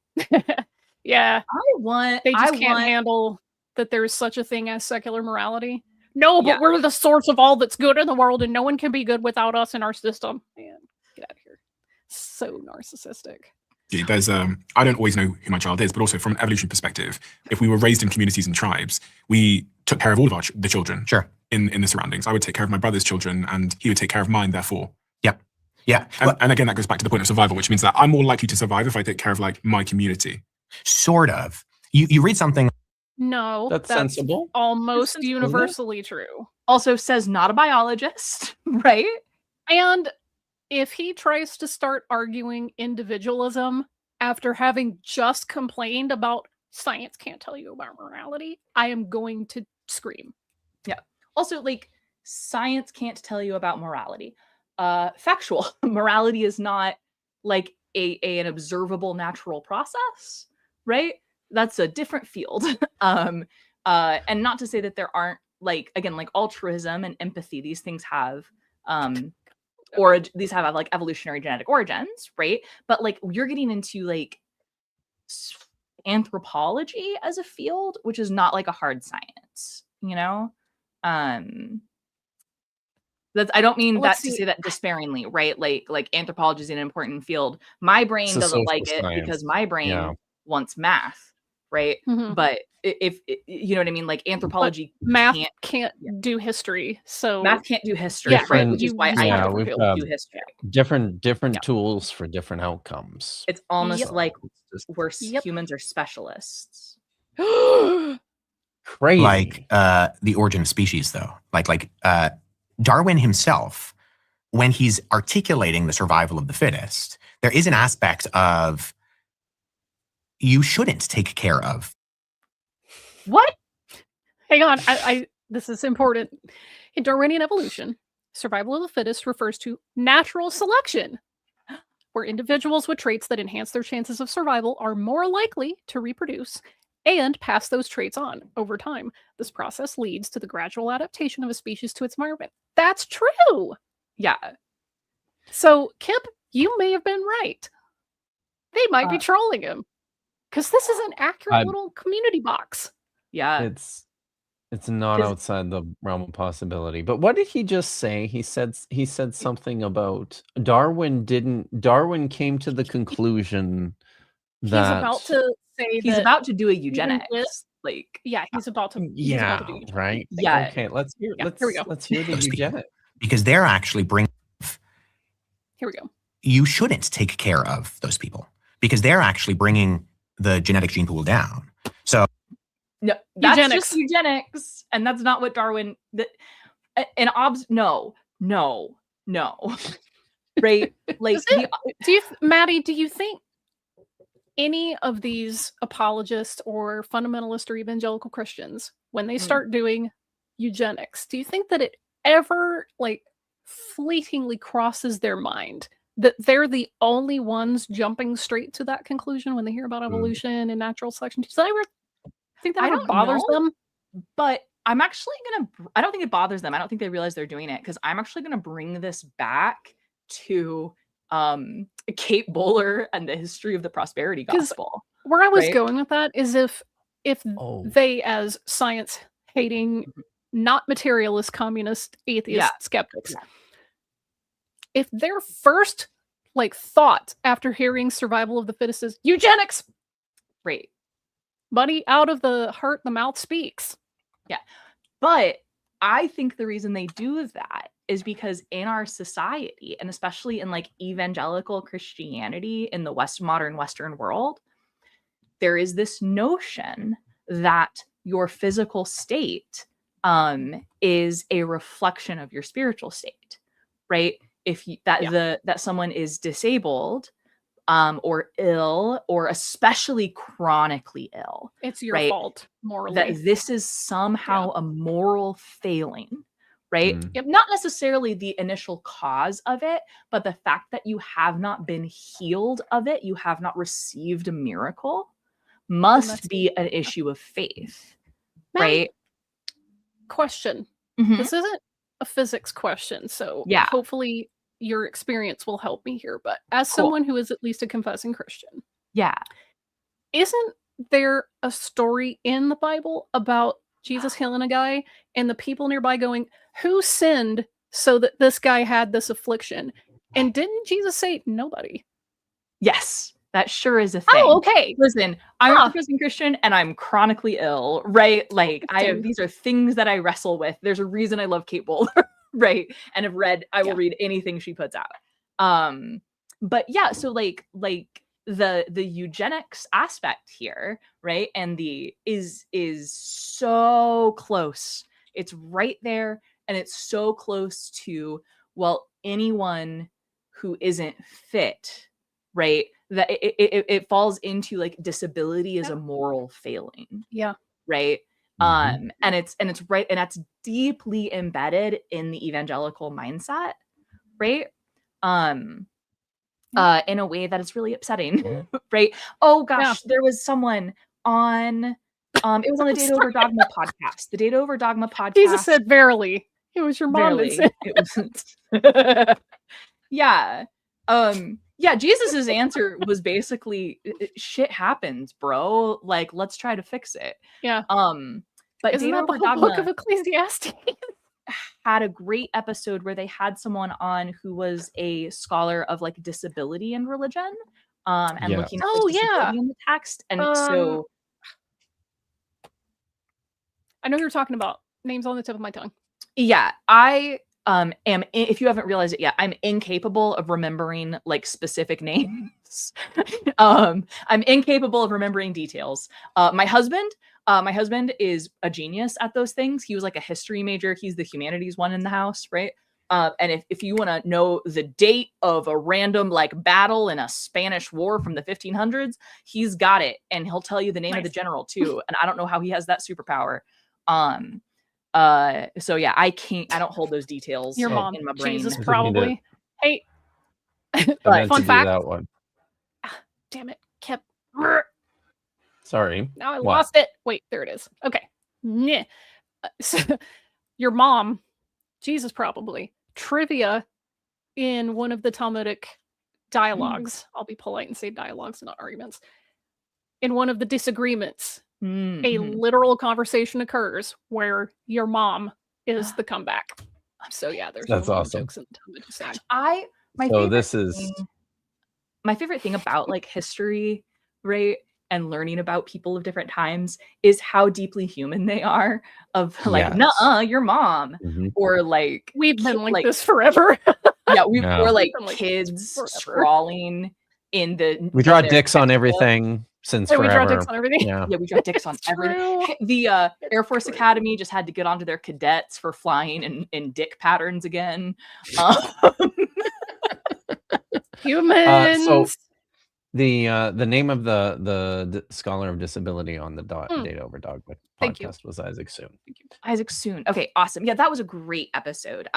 So if you're interested in that concept, and again, this like what we're touching on here of this like that goes to eugenics so fast. That's a great place to go. Yeah. Yeah. And that's the thing. It's because they misinterpret survival of fittest, whatever. Yeah. So we see even in like the eugenics movement pulling a lot. Yeah. There you go. Yeah. Wes, I doubt you'll ever watch this.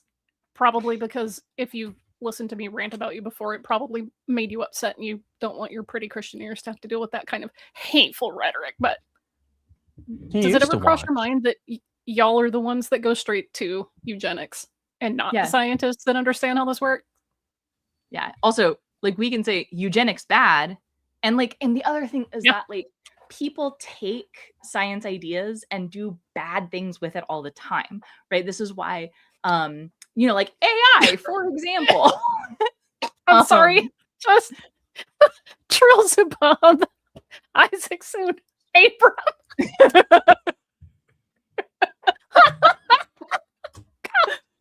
That's the funniest thing I've read. That's brilliant. Good. Good job. Thank you. That was very good. Okay. So like Finish your AI, thought, for and then I'll example, reply. right? People are like mustache twirling evil about AI right now. But there are places where that technology is morally neutral, right? There are great applications of it because it's incredibly good at pattern recognition. And so as a way to like catch like if you feed it on a bunch of like x-rays, right, and make this model incredibly good at early detection of lung cancer, right? Then there's things where like AI can do that better than humans because it's incredibly good at pattern recognition from images, right? But it can't do art, it can't create, it can't think, it can't reason. Yes. So generative AI, I kind of hate, right? There's maybe one instance of, but I don't know. That's some programmers. Yeah, some programmers really like it because it does the boring, hard part of programming. But also that's some also programmers not like the same as creating like art. Exactly. And music. It's engineering, so it's code. It's a lot more like math than it is. Oh, by the way, Bitcores has a very good thing: environment the organism lived in, and not just strongest or the prettiest or the smartest. So that made me think that when we say survival of the fittest, that is shorthand for survival of the organism in the fittest, in the environment that it's most fit for. Because not I'm the strongest, therefore I win. Like, no, maybe strength isn't a survival advantage where you are. Yeah, well, there are humans who they're still humans, right? They're not a new species, but they've adapted to very specific remote locations, right? Like living in high altitude. But also like fur, great in the higher latitudes. Yeah. Not great in a desert. So not many desert animals have real thick fur. Those humans did not adapt to those populations by, say, killing off the people who didn't have fur, right? Like, right? Like that is a process that just sort of is going to naturally happen. And it doesn't need anybody to speed it along, right? This is a natural process. So it's an observation, it's a description, not a prescription. So the anytime we're taking like things of evolutionary biology and say, okay, this is something that we observe to happen in nature, therefore we should do X. Yeah, exactly. Bad time. Don't do that. Also, this is a good comment. Creatures that are best adapted to the current environment. That's the rough bottleneck. Yeah, because I mean, obviously we're causing a lot of sudden climate hey, we sure are. Changes, which is in your lane, Maddie. So it is in my lane. There's a lot of things that were the fittest for that environment that are not going to be, and we should try not to let that happen. Yeah, absolutely. Okay. Climate change is really bad. We should do something about it. I hope that's not controversial. I mean, it turns out we're not very fit to survive the environment that we're creating. Just saying, if we want to survive, perhaps we should keep the environment one that we are fit for. Yeah, it's really hard to survive from individuals wildfires like and hurricanes. Darwin, just so you know. In order to validate the fact that in order to carry on your selfish DNA, this idea of taking care of the marginalized and those on the fringes of society and those who are the lesser thans is not evolutionary advantageous, because survival of the fittest implies that the fittest should survive. And these are obviously not the fittest. Okay, no. So here's a great little example. Oh my gosh, the person in our hunter-gatherer tribe who knows the best places to get some of the food that we depend on, that we gather. Oh no, their leg got bitten off by a lion. I guess we should let them die. No, like, because like their knowledge is very, right? Like, this drives me insane because it's this idea, this is very, very ableist language, because it's this idea that disabled people have no ability to contribute to a society, or that disabled people have no ability to contribute to a hunter-gatherer society, right? When they absolutely do. Hey, fun fact, old people exist in hunter-gatherer societies, right? The elderly exist and are often venerated, right? Yep. So this is for their contributions, right? There's a you can be disabled, you can and our oldest what's his name, the ice mummy, what it starts with an O, Otzi the ice mummy, he had a very chronic Lyme disease, right? And he has marks all over his body. There's evidence in his remains that his people took care of him, cared for him. That's right. They took care of him, right?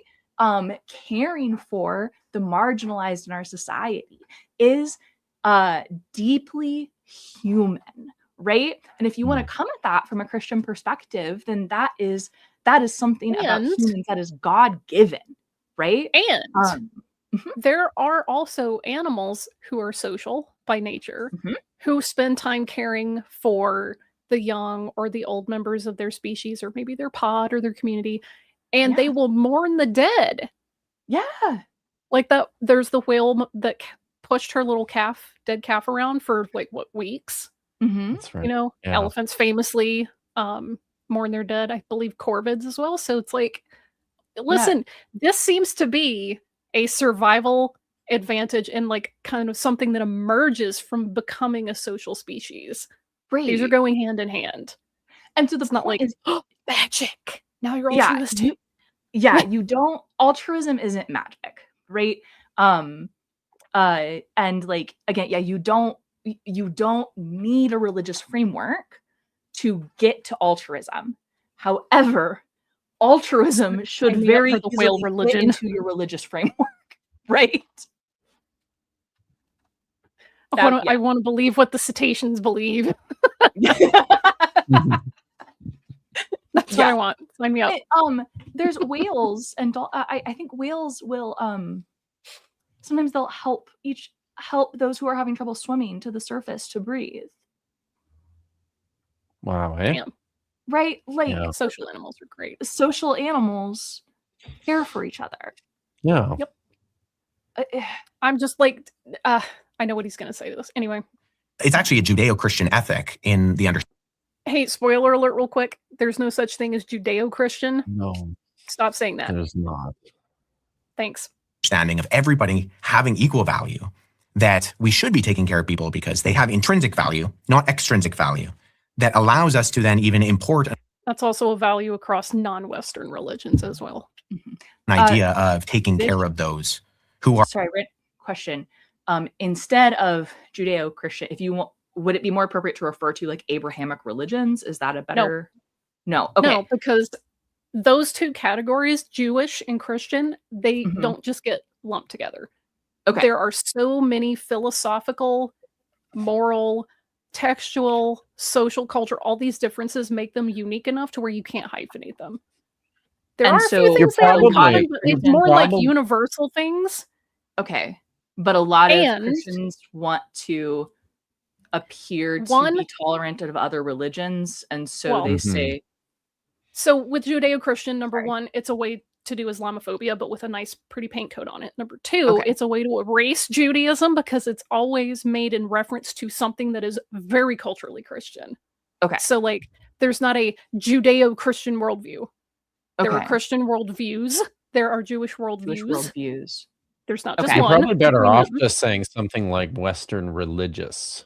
You could say Western religions. You could just say Christianity, because 99% of the time that's what they mean when they say Abrahamic or Christian. But if you're not meaning that, right? Like if we're trying to figure out, I think if I'm hearing you correctly, Maddie, you're trying to figure out a way from a Christian perspective to be inclusive with your language of other religious perspectives that share the like same, share like a holy text, right? Shared values and things like that, right? Yeah. So, yeah. Yeah, and like these two, they share the Hebrew Bible. Yeah. Or parts of it.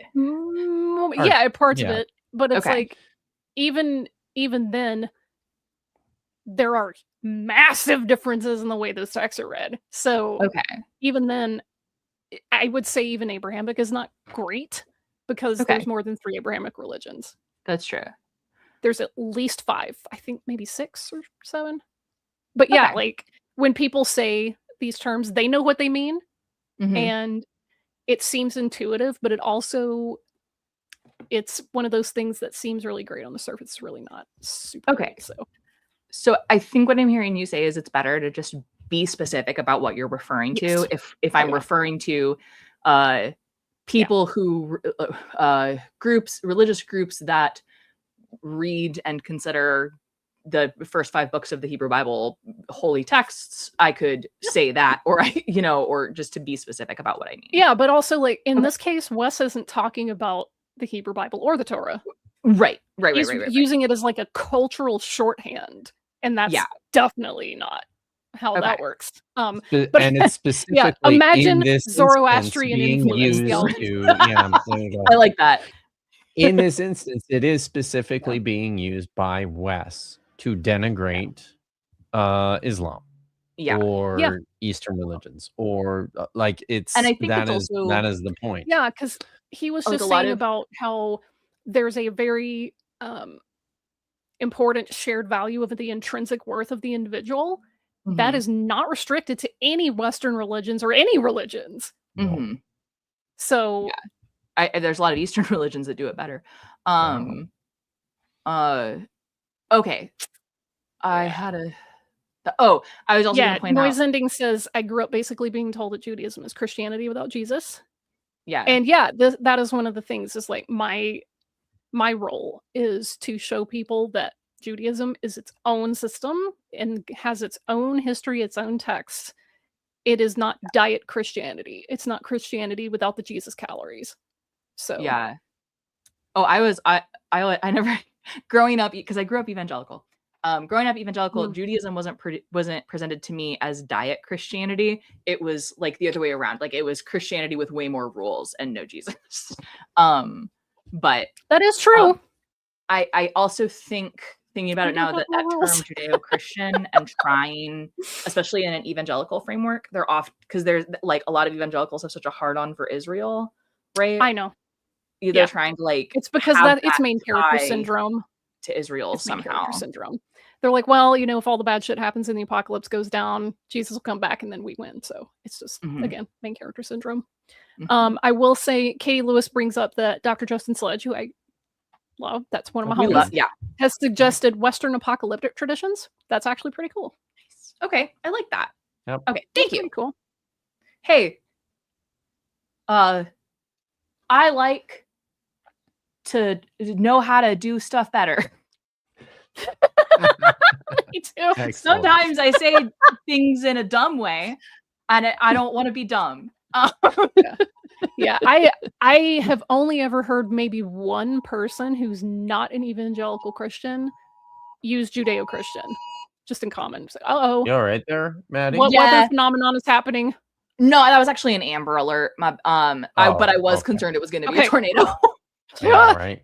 Did you see? You could tell I grew up in tornado places because I was like, it's tornadoes. It's tornado time in tornado season. But God, they tend to happen like kick off like 5-6 o'clock in the evening. It has to do with like the thermodynamics. That's when they're most likely to kick off.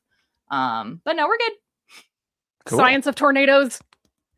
They're so wild. Yeah, I'd love to see that. But for now, we're watching this. Yeah. Yes. Talk about tornadoes later. Are not necessarily specifically related to me and mine. And it comes back to, okay, where are we grounding? Except that one specific branch of Western Christianity is.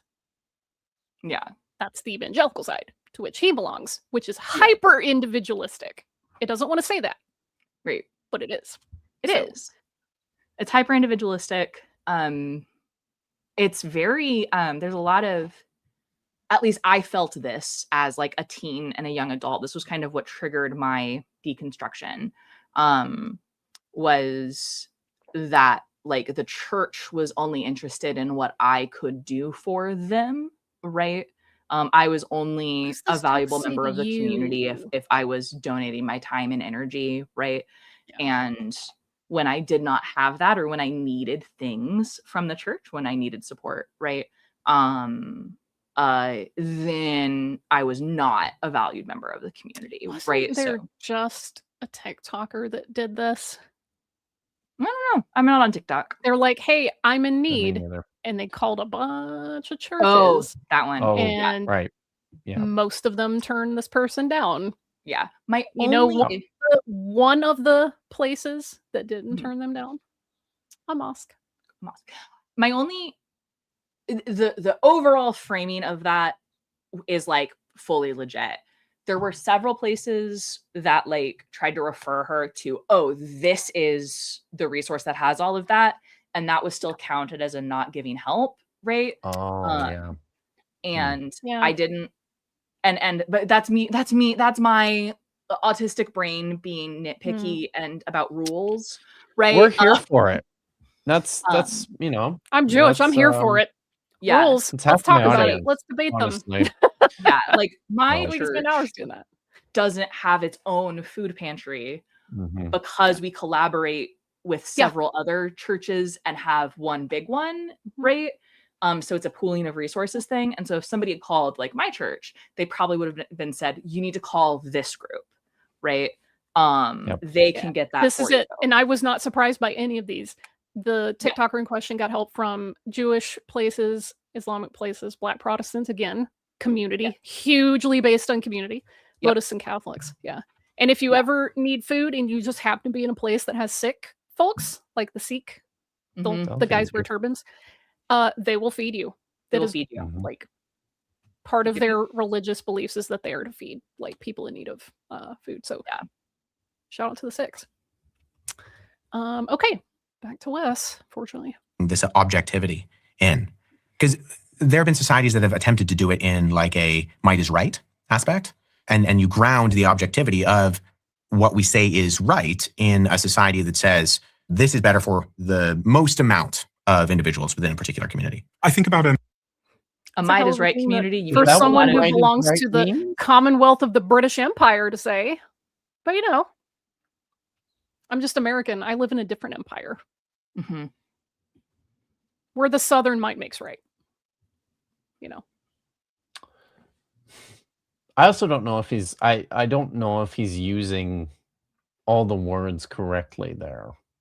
Because I understand might is right to mean those who, I mean, I guess you could do it on a demographic scale, but when you hear that term, it's usually a smaller group exerting more power and more strength to get their way. Isn't it usually like the opposite of divine He's just right talking of about kings? democracy. Right? Yeah, yes. Your choices are be the strongest one or convince everyone God let you be king. Like, I mean, also in his mind, he was talking in a historical sense. Yeah. The whole reason that the Western Hemisphere, like specifically all of the Americas, are overwhelmingly Christian and specifically Roman Catholic is because might makes right. People were like, hey, Spain discovers this new landmass and is like, all right, we're just going to live here now. There's already people. Yeah, kill them. Yeah. So that was literally might makes right. You know, they weren't controlling the diseases they brought, but they damn sure controlled all the warfare. So, hey, there's a really great in Oklahoma City. There's a new, like within the last 5 years, new museum. The First Americans Museum. That's what it is. First Americans Museum. And it has a really, really, really wonderful exhibits, specifically talking about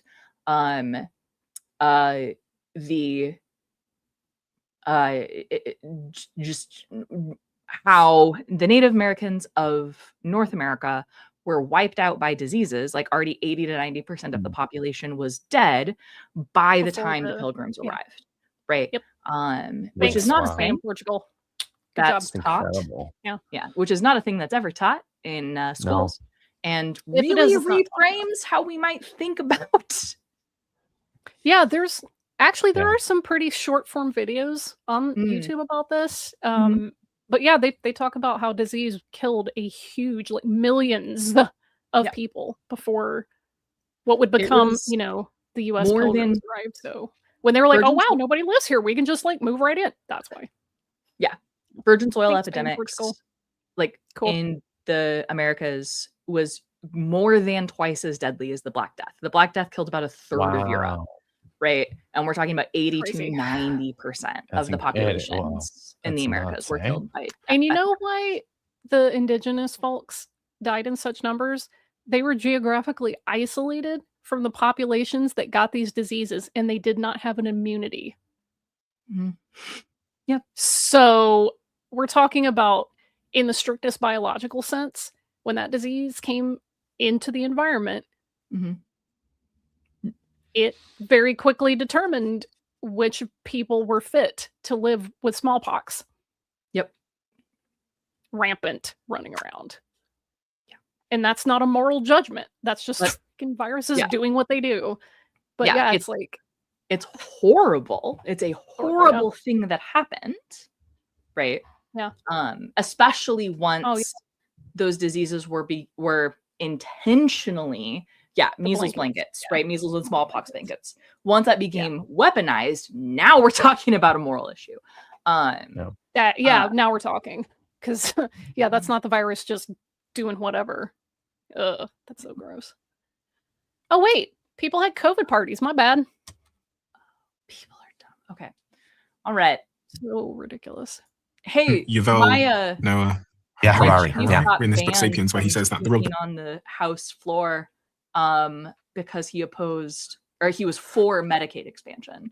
And now he's not allowed to talk at the state House of Representatives anymore. Who is this? The chief of my tribe. I am an enrolled member of the Cherokee Nation of Oklahoma. And my chief, Chief Hoskins Jr., we like him a lot, Chuck Hoskins. He does really good things for the state and the tribe. And he spoke. So the Cherokee Nation is, like, if not the biggest, second biggest tribe in the United States. And they're also one of the wealthiest. Because they got those tribe-run businesses going, and then they reinvest in the community, and it's wonderful. So he speaks at he speaks in DC a lot, and then he also speaks at the House a lot. Dr. Maddie is a Cherokee citizen. They helped me pay for a lot of my education, actually. Woohoo! So great. I know. Wow. I'm very grateful. Anyway, hey, Indigenous folks over here taking care of their communities, and we don't listen. Is Mark Wayne Mullen a member of my tribe too? Yes. This is not a win for Indigenous people. We don't like him. He is bad. Now you understand. Now you understand what Jews have to go through with Ben Shapiro and Stephen. Oh, bless. Yeah. Because they're shitty people, but you can't untribe them. Yep. So that's the thing. Unless we bring back Hiram. Governor is also Cherokee. And the Cherokee, before Twitter was X, the Cherokee Twitter of the, like, good morning to all however many thousand, except for this one. Nice. It was great because deeply relatable. Deeply relatable. Yeah. You can't. Okay. You can't disenroll let me see. them.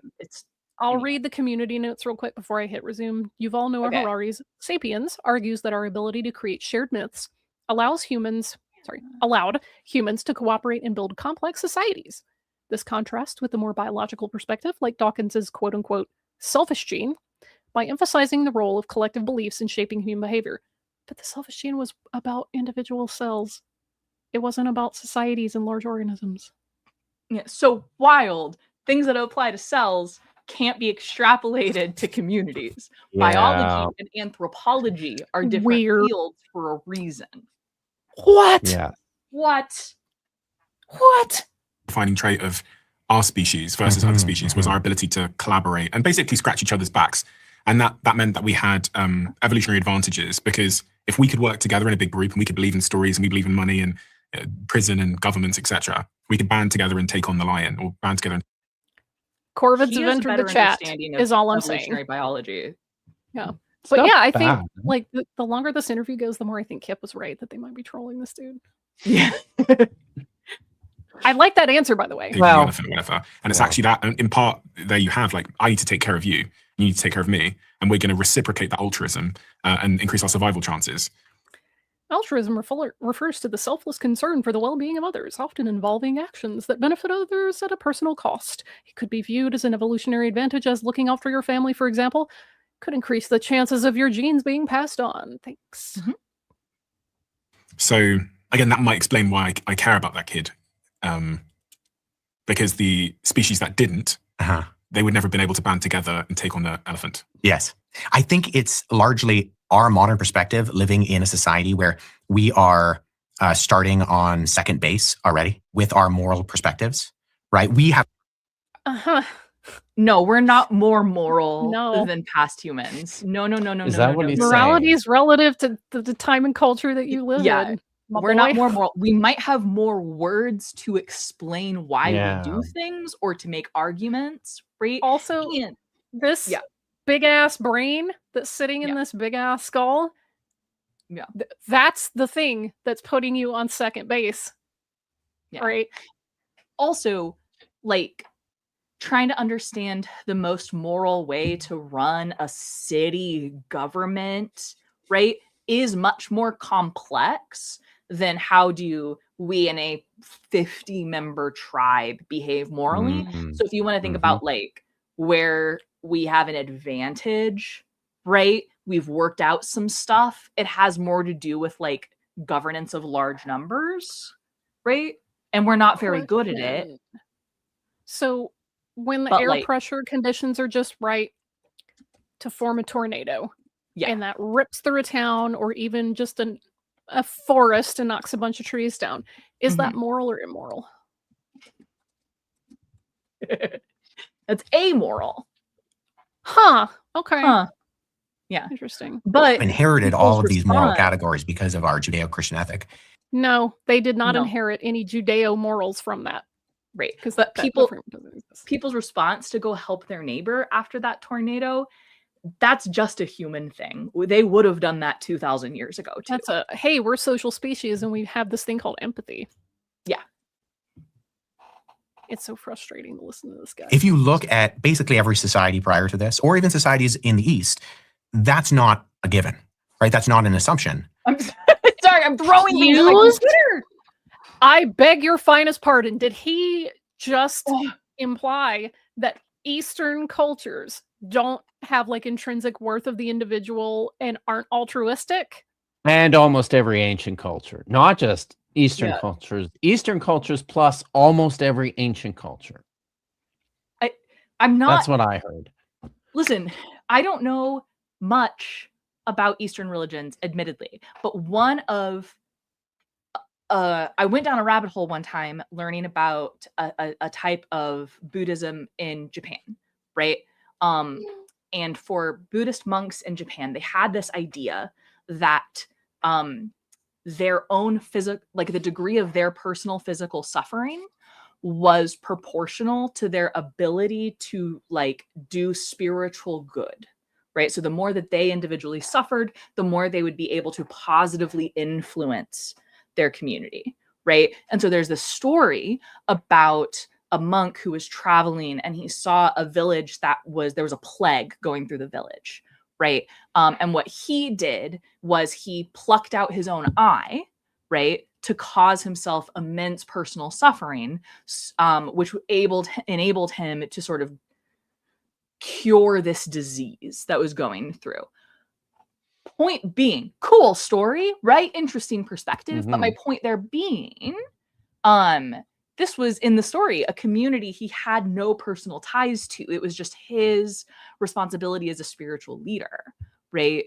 Or as a person to do good where he could, and if it cost personal sacrifice, right? So the idea of personal sacrifice for the betterment of the whole seems deeply embedded in Eastern culture. What very little I know about it, I'm gonna let him say this again, just so that I can clearly remember these moral categories because of our Judeo-Christian ethic. If you look at basically every society prior to this, or even societies in the East, that's not a given, right? That's not an assumption, especially in societies that have, say, understandings of karmic cycles, whether that's in like Buddhism or Hinduism. The idea of altruism can be categorized as an evil because in the cycle of samsara, of birth, life, death, and rebirth, you are actually your lot in this life is due to your wrongdoing in the last life. So in helping someone like that, you are actually inhibiting them from being reincarnated better on.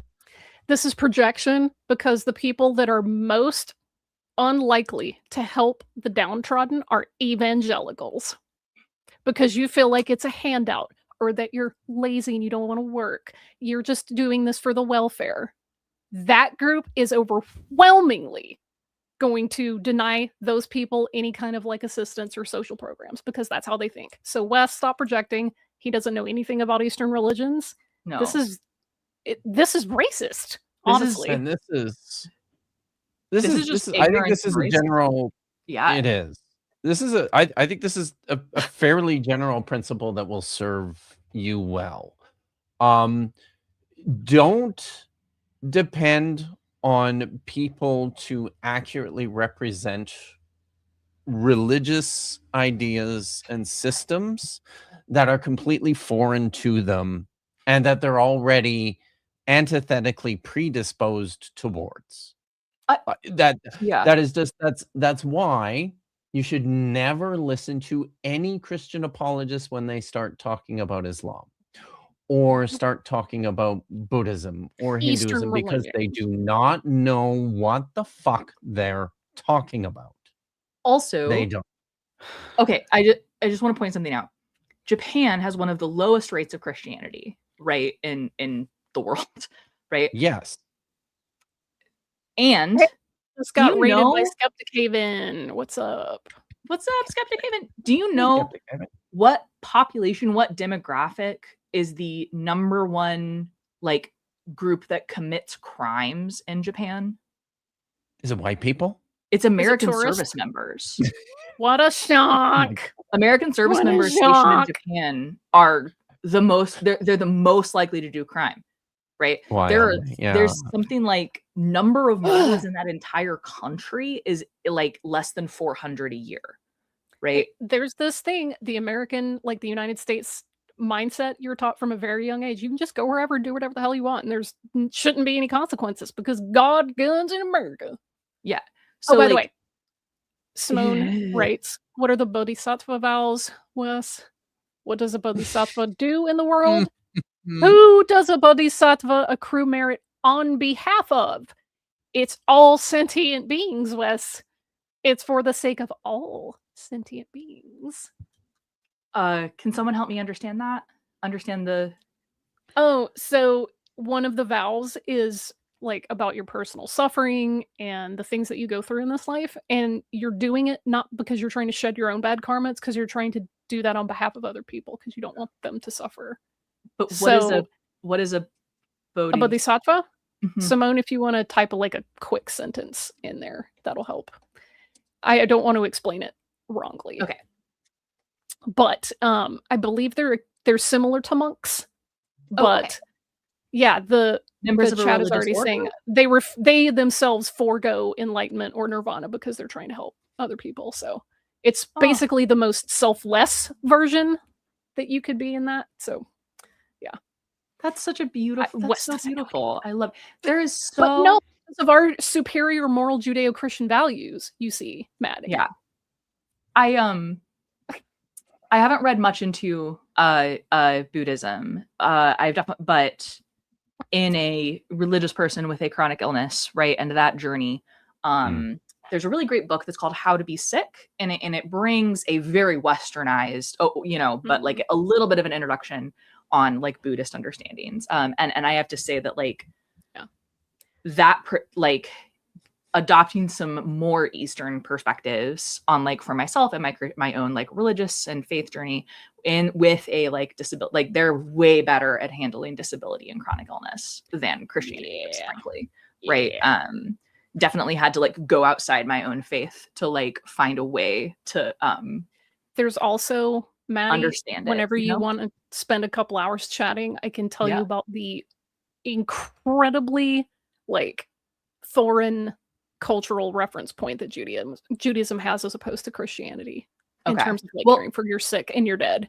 I love that. So well, and yeah, it's a whole thing.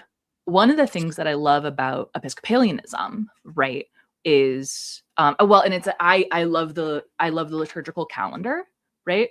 Because I love Lent. I love was going to say, that I we like have- routines. No. Very divergent answer for me. I love liturgy. I do like routines. routines, but I really love both Advent and Lent, which are specific times in the calendar that are set aside to be sad. Yeah. Absolutely. Right. It's pretty great because, like, in evangelicalism, the only acceptable emotion is happy because Yes. and you can only talk about suffering in the past tense, right? And like that doesn't really work. Like, it was the first time I went into like an Episcopal church, and it was during Lent, and there were songs all in minor keys about being sad, and I was like, this is great. It turns out humans being a social species means that we're healthier if we process our feelings, particularly grief, the big one. Yeah. So it would not surprise me that so many cultures develop mechanisms around ritualized processing of grief. Wild. It's good for us. Yeah, it turns out it's really good for you. I think Yeah. evangelical churches would be way healthier if they adopted some rituals Same. around grief. Same. Just let yourself be sad for a while. It's okay. Yeah, but It's we not can't. We have to be bad. happy because they're in heaven, and that was the whole point. Yeah. Unhealthy, man. It's Unhealthy. On the other side.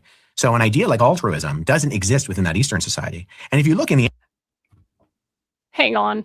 I want this on the record. Yeah. I want it on the record. I'm with you, in the Maddie. last life. So in helping someone like that, you are actually inhibiting them from being reincarnated better on the other side.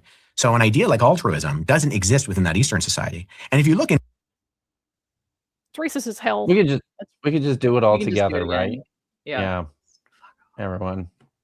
Fuck off. Oh yeah, There this we go. isn't Dapper's channel. Fuck off, Wes. That's I That's, don't- yes. racism. Thank you. The only comment that I have ever left on Wes Huff's channel that I can remember is a very long one where he was, oh no, Mr. Charlie Kirk, damn me, it's so me. He started whining and wringing his hands about it. It was one of the most grotesque things that I have ever witnessed.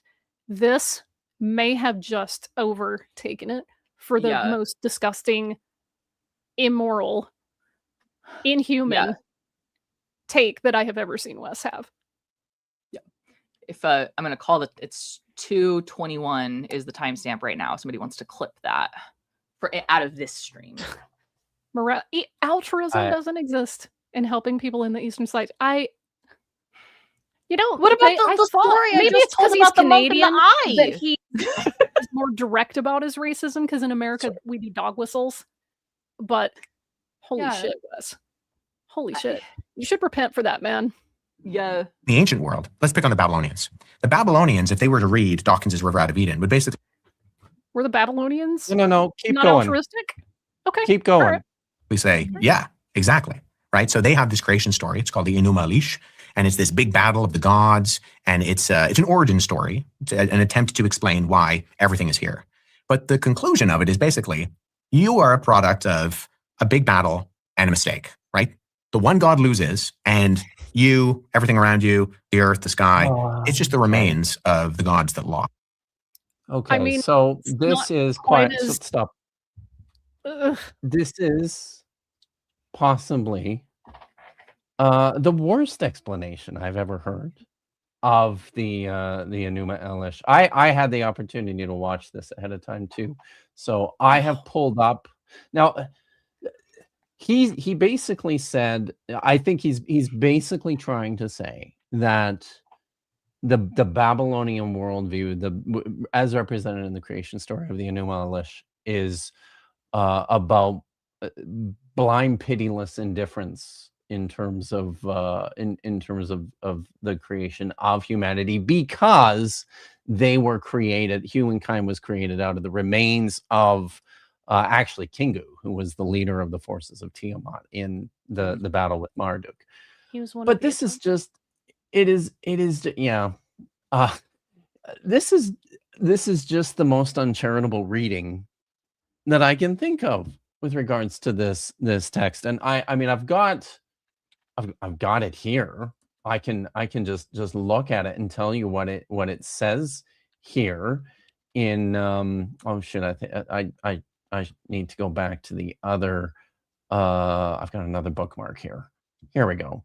So after Marduk defeats Tiamat and creates the world, the cosmos, the gods celebrate, and it says this: when Marduk heard the speech of the gods, he made up his mind to perform miracles. He spoke his utterance to Ea and communicated to him the plan that he was considering. Let me put blood together and make bones too. Let me set up primeval man. Man shall be his name. Let me create primeval man. The work of the gods shall be imposed on him, so that they shall be at leisure. Let me change the ways of the gods miraculously, so they are gathered as one, yet divided in two. And this is what they do. So it's within the Babylonian mindset. It's probably fair to say that humankind is designed and created with a station of subservience to the gods. It's absolutely not purposeless, and it's absolutely not indifferent in any stretch of the imagination. And it's not the result of an accident either. It's just these are the raw materials that we have to work with, that I as the God have to work with in creating these beings. And that's how it goes. But the really crazy thing about this is that this is the background. This is the background noise behind the Genesis 1 creation story. It's effectively doing the same thing, just in a slightly different way. Okay. And I think a lot of a theme from me, a full lay person who's just a nerd for this stuff and listens to Kip and Josh and Dan a lot. A theme it seems to be in like ancient Near Eastern creation stories is this idea of like, why is trying to explain why man is different than other animals, right? That man is sort of like Lots of that, chosen by God. Yeah. To quote the late great Sir Terry Pratchett, the place where the falling angel meets the rising ape. Yeah.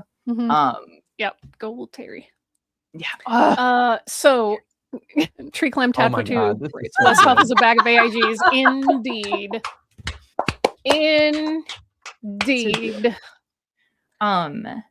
I was going to point out, Kip, I will ask you to read this one because I know that you are familiar with the at least pronouncing this. Åt fan med Wes, han får I don't know half of this. Jalvens kuken.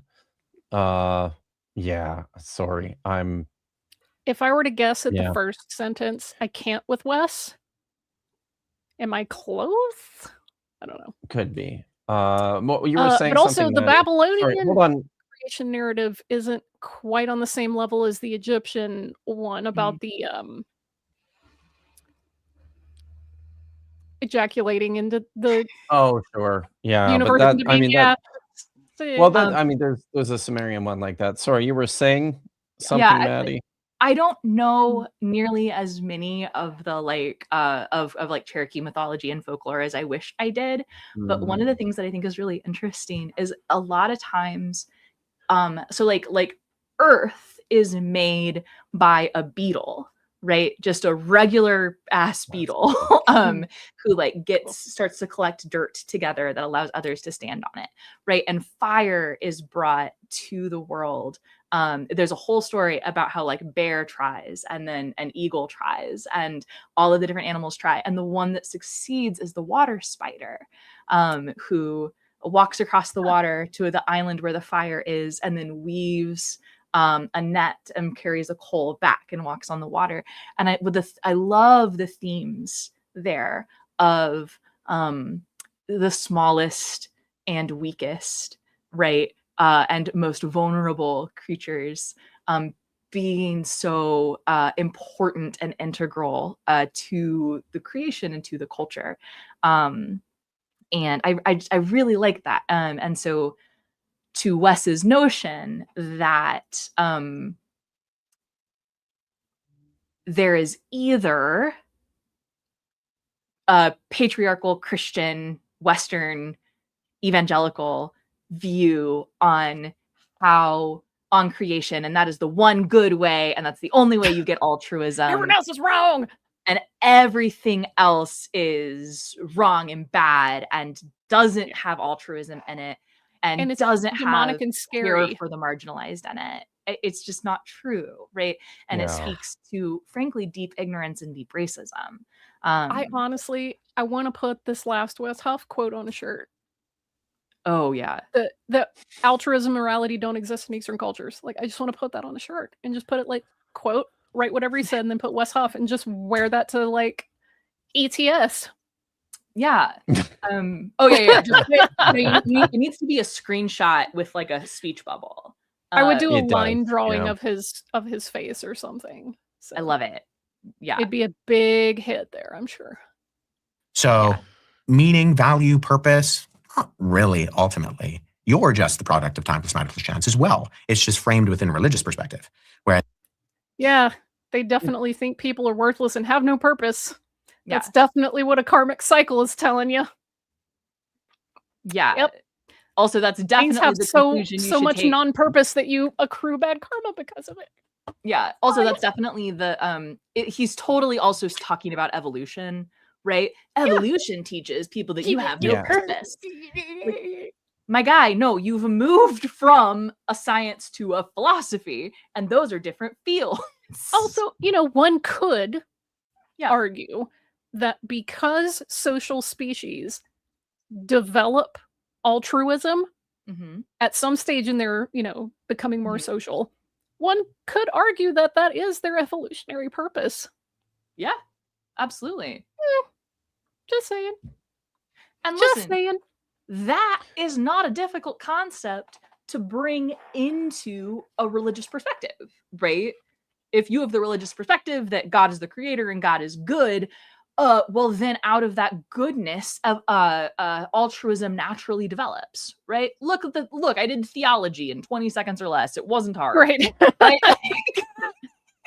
Chuck is writing, it's this natural man is evil mentality. Only Judeo-Christian values can fix this broken system. Yeah, there's a very specific evangelical theology that natural refers to the flesh, and that's bad because your human nature is inherently bad from the very first moment that you're ever like about to be brought into being. So anything that's natural is bad, and anything that's spiritual is good. Well, unless it's not Christian, then it's evil demons. But it's ridiculous. That's like the Bible quote that was up on the gem in my high school of I beat my body and make it my own, right? That's healthy. That doesn't give children a complex. No, right? Not at all. Yeah. Jeez. Yeah. And the ghost of Sodom. Yes, man. Chat's been doing really good. I love chat. Dawkins frames it in a natural materialistic perspective. So where do we get the categories to even say that we should be taking care of people in communities outside of our specific community? Because in some cultures, they have the ethic of love thy neighbor, but in others, it's eat thy neighbor. And so the question is, which society do you want to pick? It's eat thy neighbor. Which cultures are those? Which cultures are eat thy neighbor? We can talk about like cannibalistic cultures that have existed, but a lot of times, a lot of cannibalism is rooted in like death rituals, right? Yeah. Right. About like, I'm going to miss you so much, I'm going to take part of you into me. Yeah. Right. Or perhaps I want to take your power or your strength and vitality for myself, but also like short.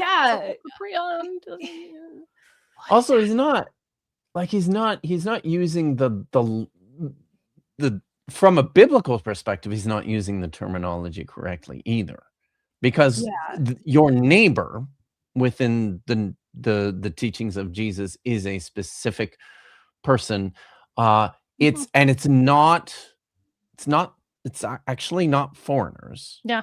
Right. These are people within these are your neighbors, right? Like these are your tribe, the people that you're living with.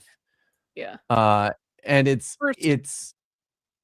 wait, they weren't. Yeah, I was gonna say the Mexica didn't eat. They weren't they did human sacrifice. They would do blood rituals, but they didn't eat their neighbors. As did the Israelites. Yeah, Kip, what you were saying, like I was just talking to someone about this story that you mentioned this week.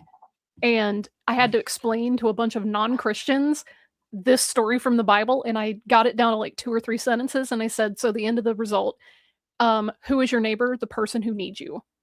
Yeah. That was the point of the story. Good. So Yeah. that's in my mind, again. But yeah, it's exactly like you were saying. Okay, Selah. Yeah. I will hit play. Saying that came from Judeo-Christian values. Yes. I would agree. Yeah, I would agree that. I think I'm trying to understand if it's innate in us from a God, what's good and evil, or whether it's, we all subscribe to a culture that was, the foundation of that was these Christian values. And which one is it? Yeah, well, was I born with a good and evil, or was 2,000 or 3,000 years ago when Jesus came to be and we had these books, did that just influence them? Yeah, well, I think ultimately there's an aspect of our conscience that's imprinted on us that we understand ethics to some degree or another. But the frame.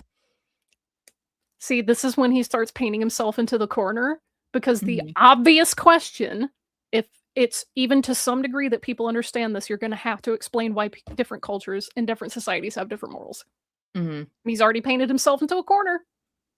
Either everyone intrinsically understands it to get to some degree, but then other cultures don't look like this one. Yeah. Well, and like the hard thing is that there are like babies have empathy, right? And in the evangelical worldview, you would take that and be like, look, babies are empathetic, therefore babies understand good from evil in a Christian sense, right? I was like, no. There are certain things that are pretty innate to being human, right? And other people suffering, making us uncomfortable, right, is one of those. That's pretty innate. Turns out, if I see someone suffering, I want to try to make it stop. I want to try to, yeah. That's pretty innate. How that turns into like a religion, right? Because like, what purpose does the religion serve in the society, right? Again, that's anthropology. I don't know. Yeah, this is a whole anthropology, sociology.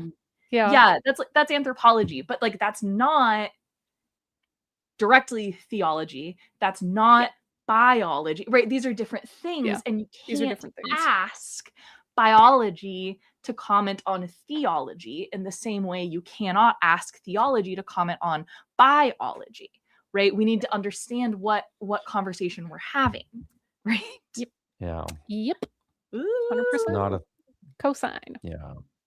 Work to actually find the objectivity of that ethic is found in the revelation of specific revelation in Scripture. Do you believe in Now that's good luck, buddy. Right. Trying to get everybody to believe that their intrinsic morals come from the Bible. Yeah, because now we've moved from like cool things about humans to my specific Christian beliefs. supremacy. Right. It's a new premise. We're talking about different things. Specifically evangelical, in his case, Calvinist. Supremacist. Oh, he's a Calvinist. Oh, yes, yeah. he is.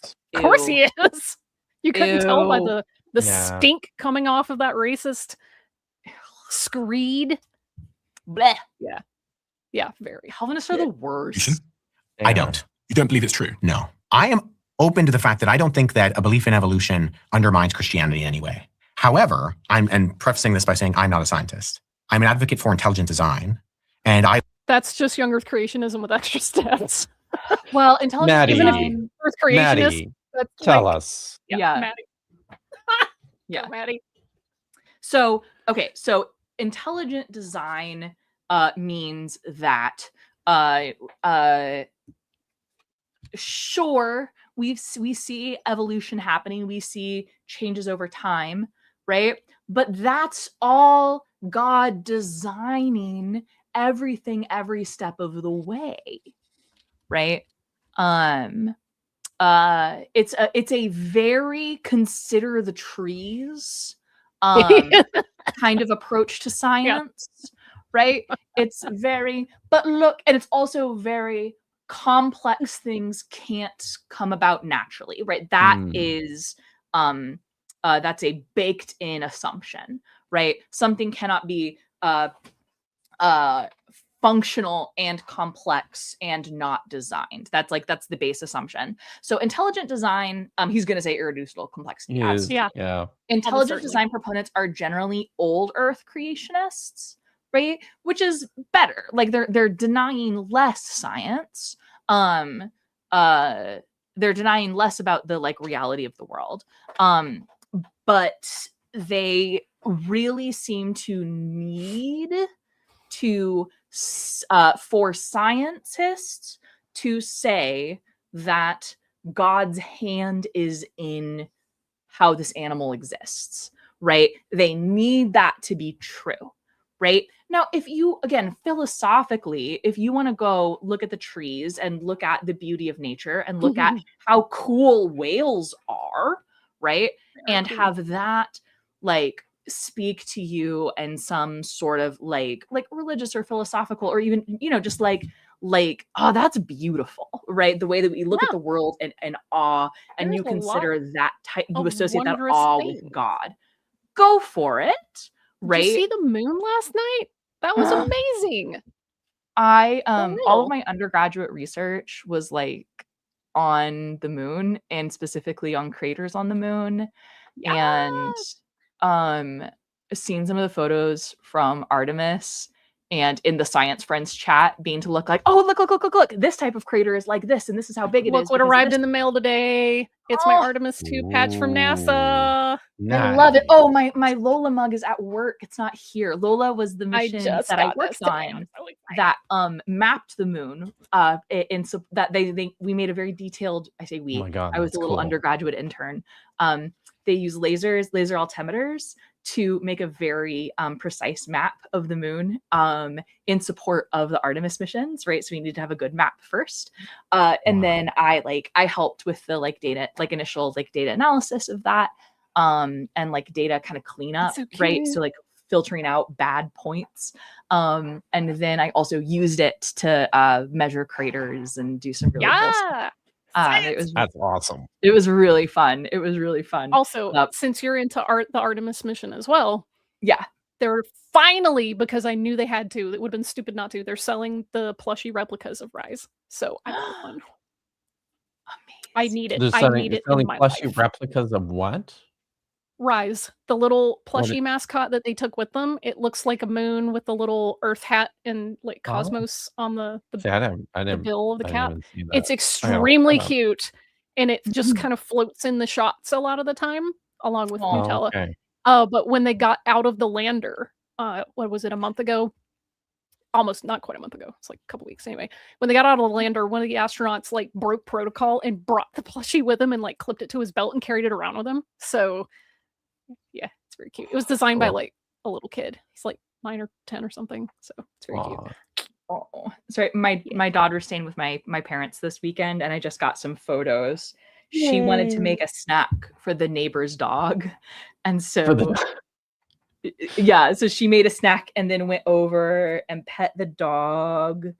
Oh, I love.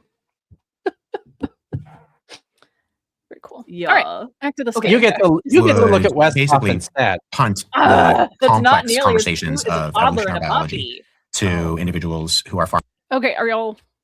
Sorry, people may. Go on. Look, listen. We'll just continue to be racist and stuff for a while. Okay. Are more studied than me, like Stephen Meyer and Jonathan McClatchy and John. Do you know these people, Maddie? Do you know Stephen Meyer and Jonathan? These are all ID folks. And James. Yeah, these are all ID folks. They're real condescending. My impression of all of them reading anything they've written is just condescending assholes. I want to see who all he puts in this lineup of shitheels. To individuals who are far more studied than me, like Stephen Meyer and Jonathan McClatchy and John Torres and Douglas Axe and those individuals who have studied it. Yeah. If you want to see really good debunks, petty debunks on at least two of these guys, go check out Professor Dave Explains. He's got a whole thing on these ID hacks. Jonathan McClatchy, I don't know if he's gotten him yet, but he has done Stephen Meyer. He does. He has. So the really interesting thing about, I believe, all four of these gentlemen is that the work that they are doing within Christian apologetics has nothing to do with their own scientific disciplines that they've been trained in. Or, I mean, in Stephen Meyer's case, he's a philosopher. Yeah. Jonathan Yeah. McClatchy has an actual degree in evolutionary biology, but like just doesn't do anything with it. Which he spends makes most of his time just specific doing work communication. in anyways, so because McClatchy is educated in that specific field whenever he talks about, his ID stuff, then he's just lying because he knows better. He's been trained in it. Well, intelligent design folks are often engineers, right? Right. And so like engineers see engineering in places where maybe it's not, right? Like that's right. Yeah.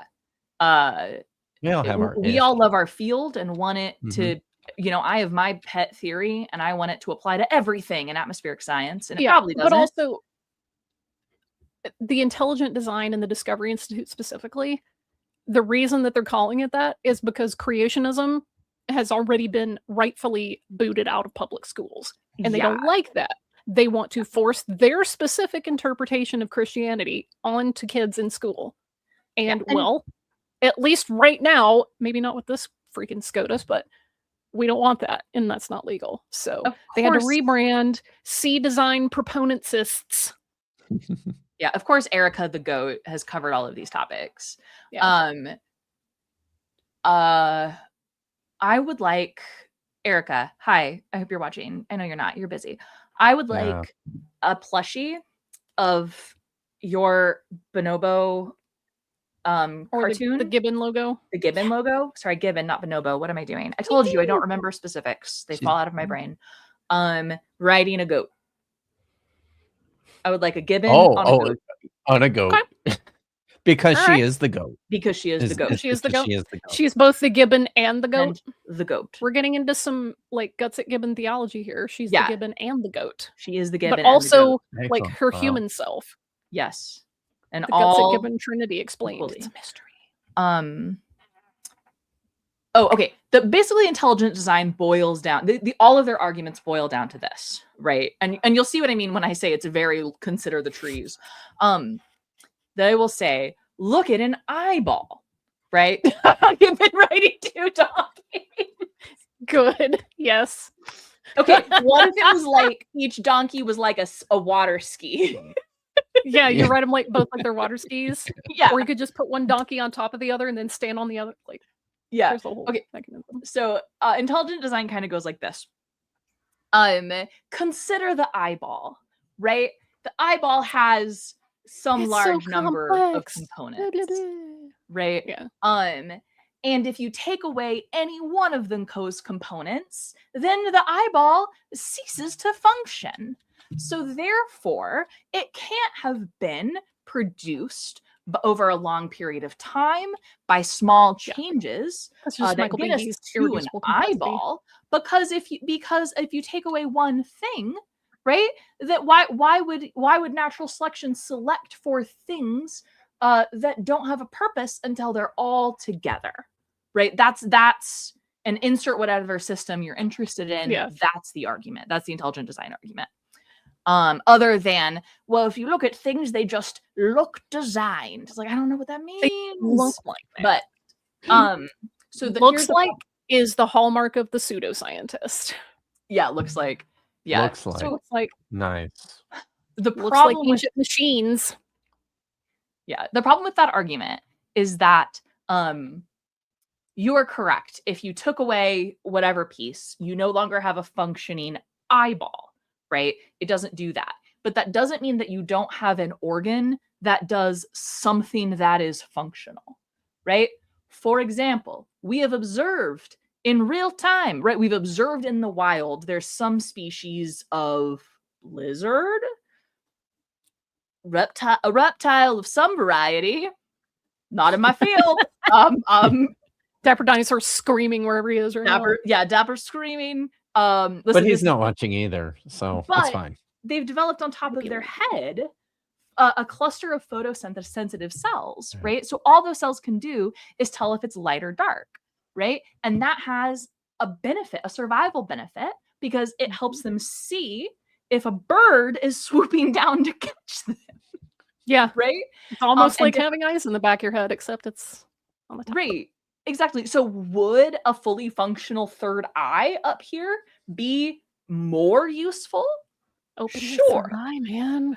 Man, Decalcify your pineal gland. Or if we're reading, I'm reading Dungeon Crawler Carl at the moment. I'm on Eye of the Bedlam Bride. She just opened her fifth eye for the first time.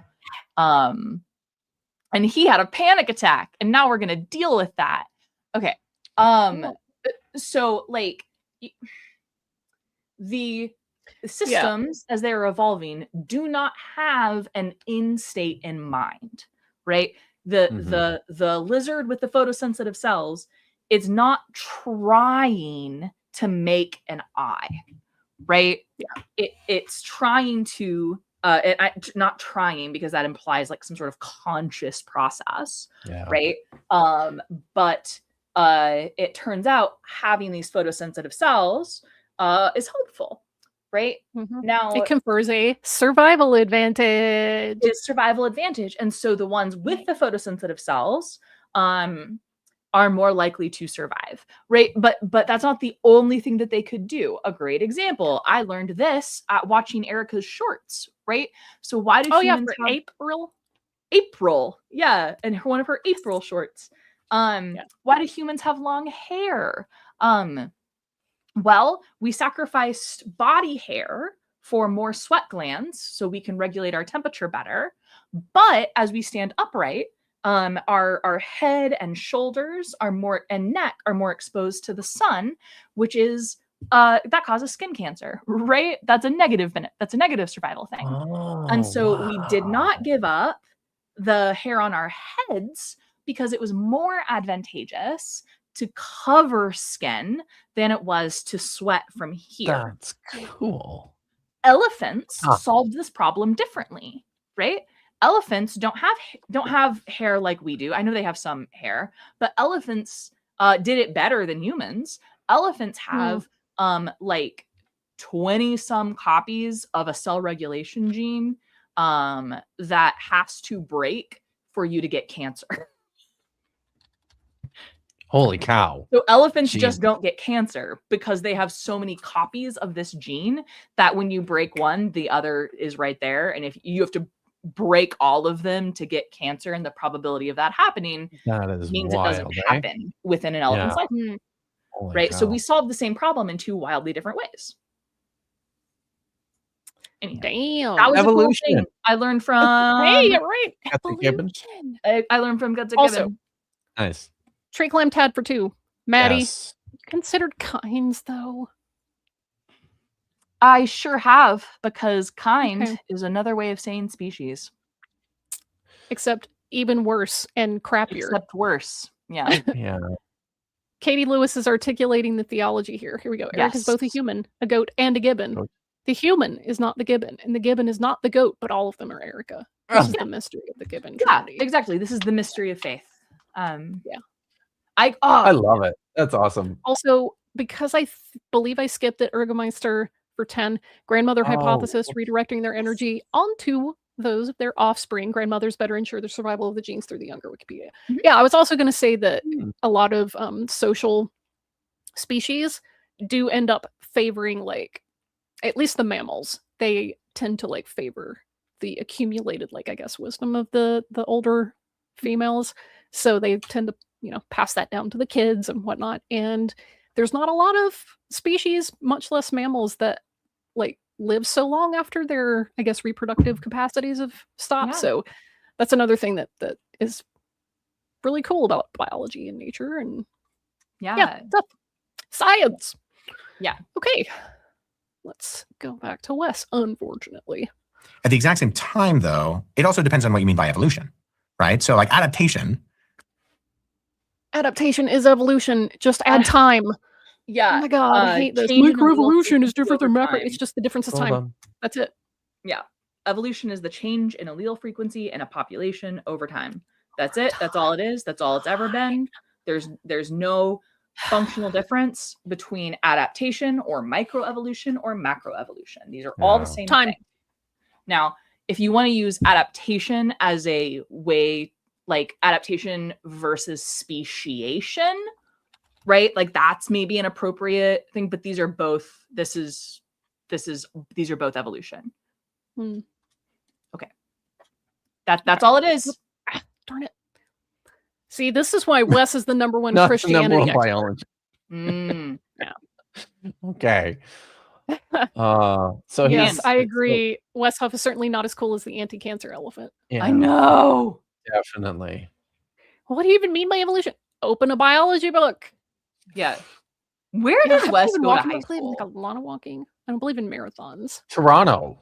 He went Toronto. to high school in, well, Did he- actually maybe not, because I know he grew up. He also spent a lot of time growing up overseas too. Okay, So, because Oh, he gives okay. big homeschooled energy.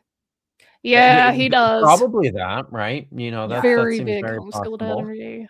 So, but I think he's going to explain to us that there's different ways, I guess, that you can think of or define evolution, I Okay. guess. Yeah, and Okay. then I have a follow-up question because I think I know where he's going with this too. But look at all this unearned confidence. Yeah, It's the same kind of unearned confidence when he said word for word. word for word. Genetically is a thing. I guess so. I'm saying, do you believe that we evolved from very simple organisms to become No, the I human don't. that you see today? No. And He's Cool, then you're a functionally science different from a young Earth. He's functionally no different than a young Earth creationist. He's functionally no different than a flat earther. Right. Yeah.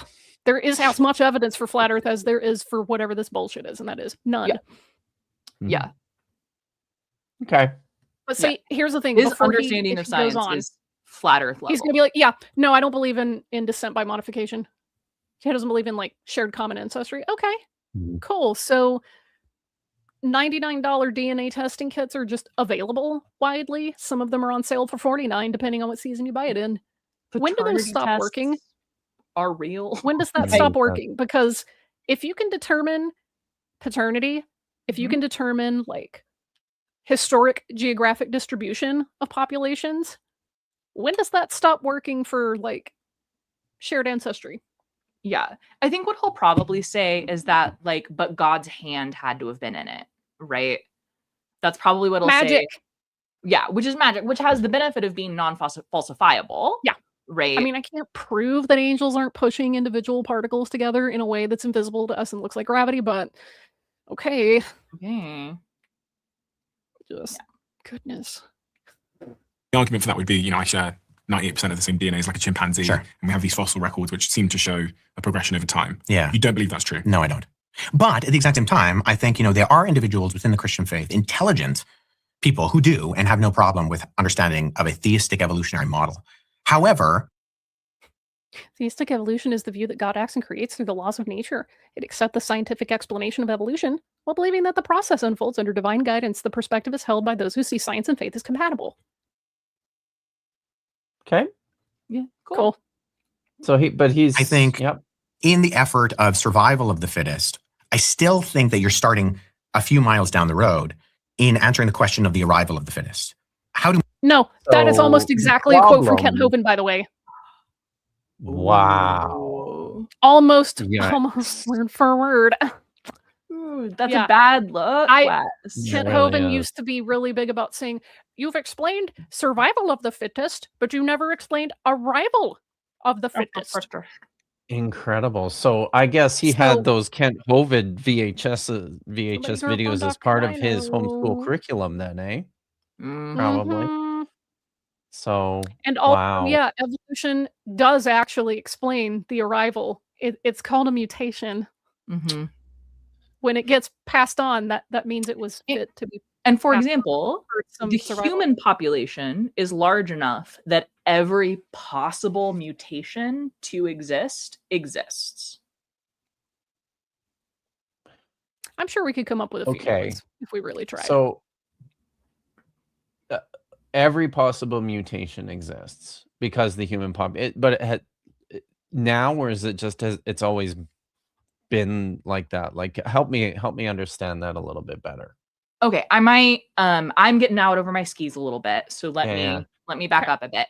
You could imagine if you had 100 animals. Right. Big horse, I'm not sure. I probably shouldn't have said that because I was quoting something I half paid attention to in probably while I was drinking too much gin in a Dapper stream. But so well then, hey, you could just not just in case. I don't know how risk averse we could are you? abandon. Yeah. The point I'm trying to make is you could imagine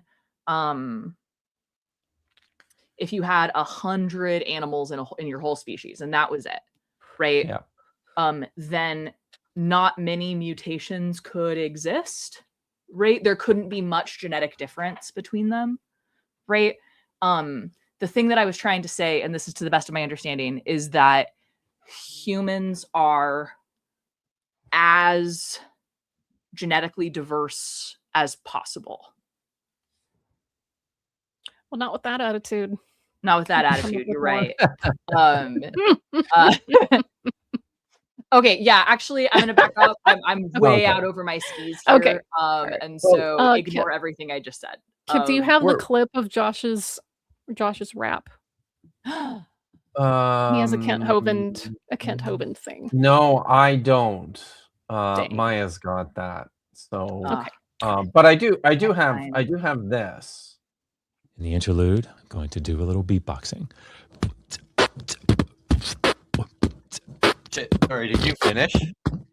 Yeah, sorry. Oh, I was just doing some interim beatboxing there. So that's the best I've got. I'm sorry. Nice. That's so good. So, do you guys want to go for maybe 5 or 10 more minutes, and then we should. Yeah, I'm gonna need to wrap. Kind of reached my limit on Wes for today, to be honest with you. All right. Well, I mean, after that, just naked racism. Yeah, this is. I've seen Wes say stupid things. I'm not sure I've ever seen Wes say such mask off racist things. Yeah. This is bad. Right. Like, I don't even think he put the mask on to take it off, honestly. Yeah. And at least when he jumped straight to eugenics, he was like, but eugenics is bad. Not surprising that the racist jumps to eugenics. I mean, I'm just saying. Goodness gracious. It's a feature, not a bug. Eastern societies don't have altruism and morals. Yeah. The fuck. All right. So, but yeah, okay. So let's. I mean, he's saying some stuff. No, let's just let him go. Okay. Minds come from mindless matter. How does everything come from nothing? How? He's again asked and answered, bro. Yeah, asked and answered. Just pay attention. Learn something. Okay. How do we answer those questions? And I think that's why you can use the evolutionary model as an explanation of how God has actually created, right? It turns out in the evolutionary model, it doesn't require God. If you want to believe that it has one, okay, no one's stopping you. Yeah. But those aren't like, oh, well, this actually explains this thing. No, you don't have to have God to explain evolution. It's doing just fine without that. Like, that's not a part of the biology of the situation. But I think the bigger question is the cosmological questions. How did this all get going? You know, the Big Bang, what was the Big Banger? How did that first ball? Okay, that's getting into Egyptian mythology for the Big Banger. Okay. So with this, let me explain a couple things. I want to point to 2 very important pieces of evidence, which we have. Okay. 1, redshift. So when we look out with our telescopes up into the sky, almost, little asterisk there, almost all light coming towards us is redshifted. This is similar to a Doppler effect, right? Where you kind of, the way you hear like an ambulance as it's getting closer, it goes, wow, right? That, but for light. So if something is red shifted, it means it's moving away from you. Okay? And effectively everything is moving away from us, which means on a like universe scale, everything is moving away from everything else. Right? So it's all exactly. Second, very important piece of information. If you point like a radio telescope, so we're looking for much lower energy electromagnetic radiation, like radio waves, right? This is actually technically going to be in the microwave scale. There's white noise everywhere. No matter where you point, no matter where you listen, you find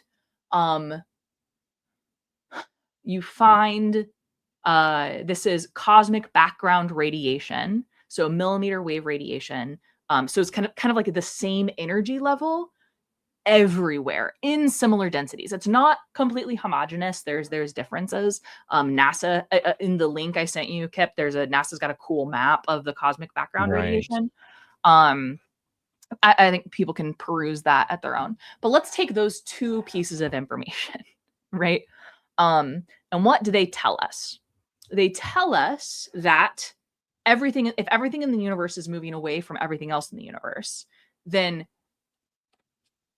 it used to all be closer, right? That makes sense. Yeah, everything used to be closer because now it's all moving apart. So yesterday it was closer than it is today. Extrapolate that backwards for a little while, right? And then two, there is this echo of a hugely energetic event, right?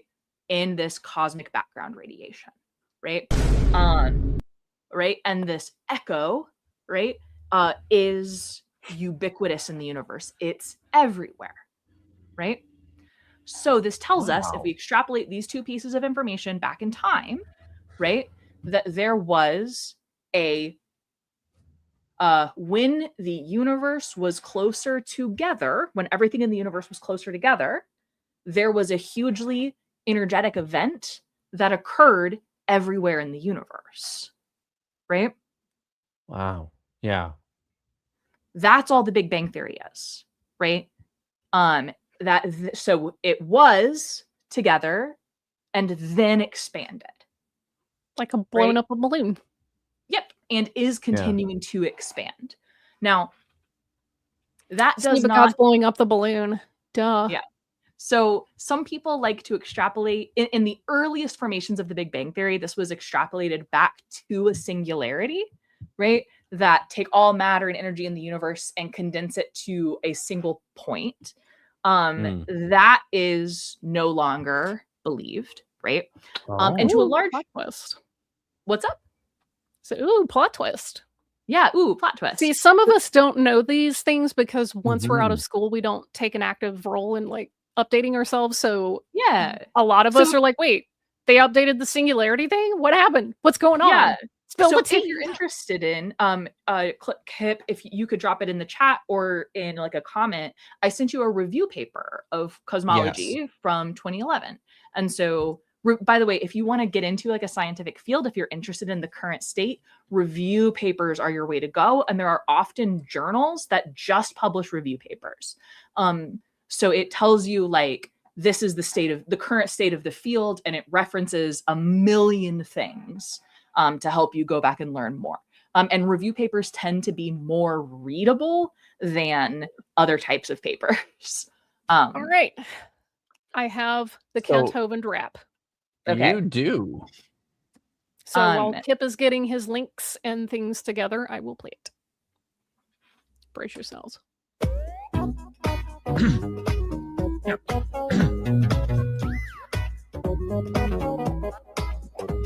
Well, my name's Kent Hovind. Call me Dr. T-Rex. I don't get evolution. It's too darn complex. As such, it takes some time to read a book or two, but there ain't no making money learning something new. I was a high school teacher. Science is my game. If you step to me, I'll put you all to shame. Not a doggone thing my PowerPoint can't solve. I got a million sides that never have evolved. Those atheists are living in a hazy fog. They know a dog never could produce a non-dog. Water, otter, Satan of my rhymes. Creationist to be the first of my kind. It's beautiful. It's so beautiful. Good. It's so good. So basically think of it like this. So there's there's something that went on. So the universe was in a hot, dense state, right? And then expanded, right? And we know that. So what got us to the hot, dense state, or what came before that, is sort of what is the open fields of research, right? In cosmology. And so it's kind of, think of Big Bang as, and Big Bang theory in the way that I just explained it, right, is kind of like Newtonian gravity, as that is to Einsteinian gravity, right? Unless you deal with black holes, right? Newtonian gravity theory is going to do you just fine.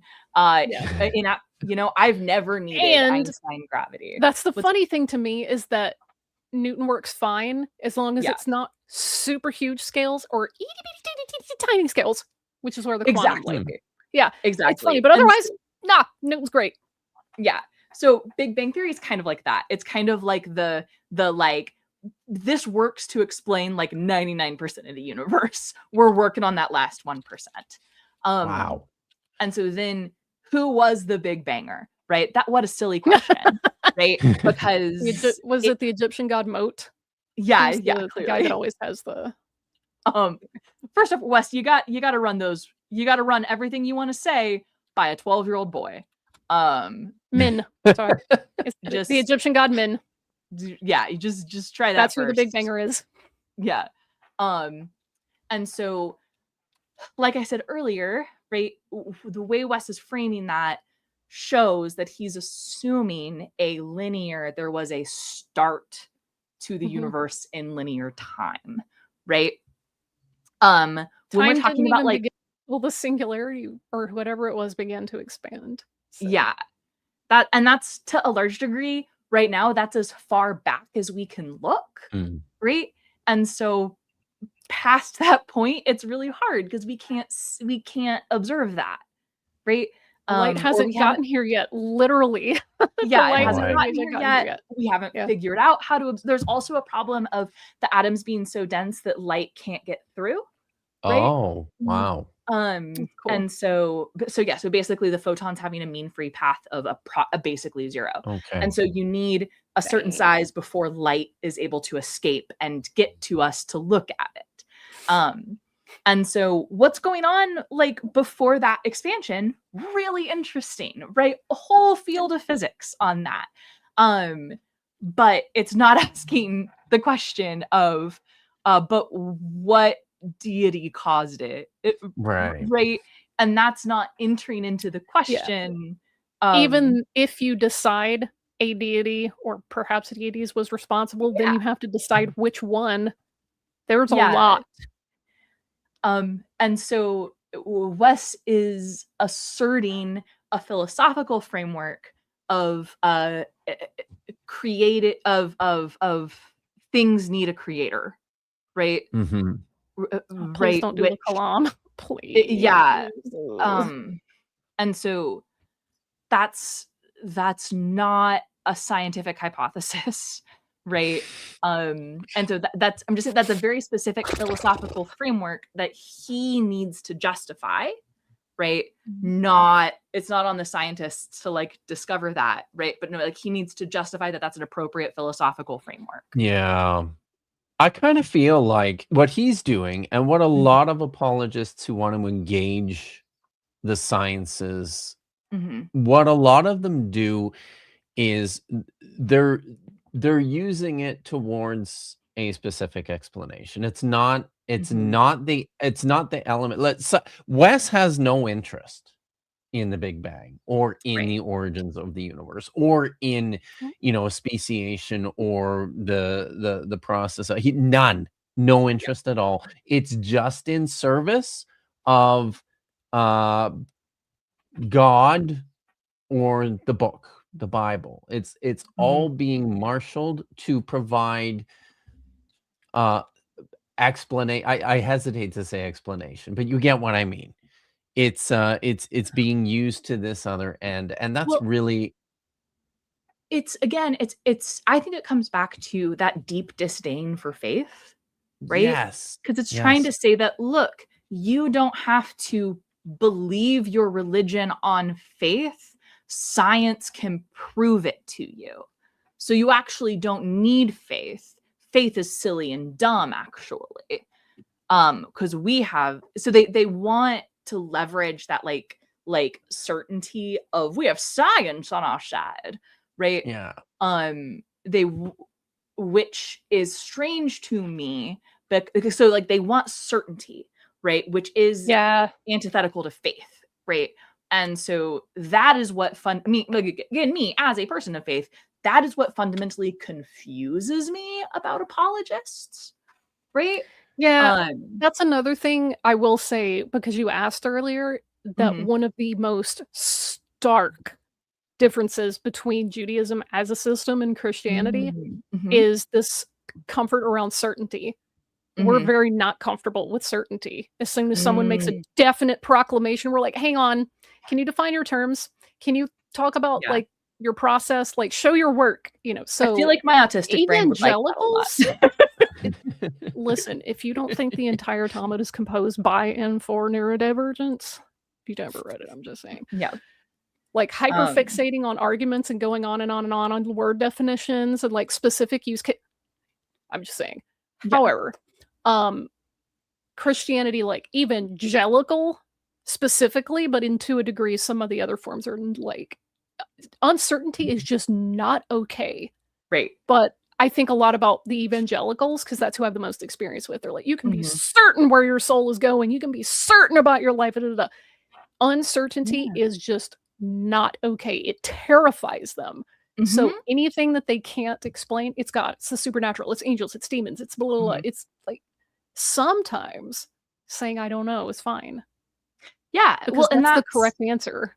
What happened before the beginning? I don't know. Yeah, we don't know. We don't have not therefore God. It's right. Just, well, and it's the so many evangelicals I know view faith. It's this thing that they have like a death grip on, right? This is the triangle, by the way. The triangle beam. Yes. You can pick at most two. Right. And so their faith like can't bend, right? It can't do it because if it changes at all, it's going to snap off in their hand, right? Yep. And then they're going to like lose their faith. Exactly. It's so fragile. Yeah. That's why young earth creationists are like, everything starts in Genesis, everything goes back to Genesis. Your salvation will say, oh, well, this isn't a salvation issue. But then they'll turn right around and go, but if you don't believe the Bible from the first word, blah, blah, blah. Yeah. Fragile. So like I'm going through the process of applying to faculty positions right now. And as I live in the buckle of the Bible Belt, I was making a list of all the, and we'd like to stay, like my family's here in Oklahoma. So we'd like to stay in Oklahoma. Yeah. So I was making just a list of like all universities and colleges in the area. And turns out there's a lot of religious ones, which I'm not opposed to. I'm currently adjuncting at like a Methodist university and I love it there. It's such a great little school. But there's a lot of evangelical schools, and something that would make me incredibly uncomfortable would be having to sign a statement of faith as like part of my employment, right? That feels icky. Yeah. But like I was reflecting on it and I was like, well, if it's basically like affirm the Nicene Creed, then I mean, like, I guess I do that every Sunday anyway, you know, like that I might. All your conclusions must point to a young earth. Like, no. But like their statements of faith are detailed. Crazy. And almost every single one of them wants you, even if you're like a math faculty, right? Like you have to do this. And like they also have a lot of them had rules about like if you want your campus to be alcohol free, cool. But then they'd also say like, and also you can't drink alcohol in the like off campus. Because your students might be peeking in your windows. And alcohol bad? And alcohol bad is like right. And so like, hey Maddie, remind me really quickly because I may have misremembered this. What was Jesus' first miracle? Water to wine. Wait, did people just not drink the wine? I don't understand. Oh, I know you're being the best. I'm sorry, autistic brain. These are the Welch's grape juice for communion people. Okay. Yeah. Oh, it was wine, aka grape juice, not fermented. That's just why they called it the best.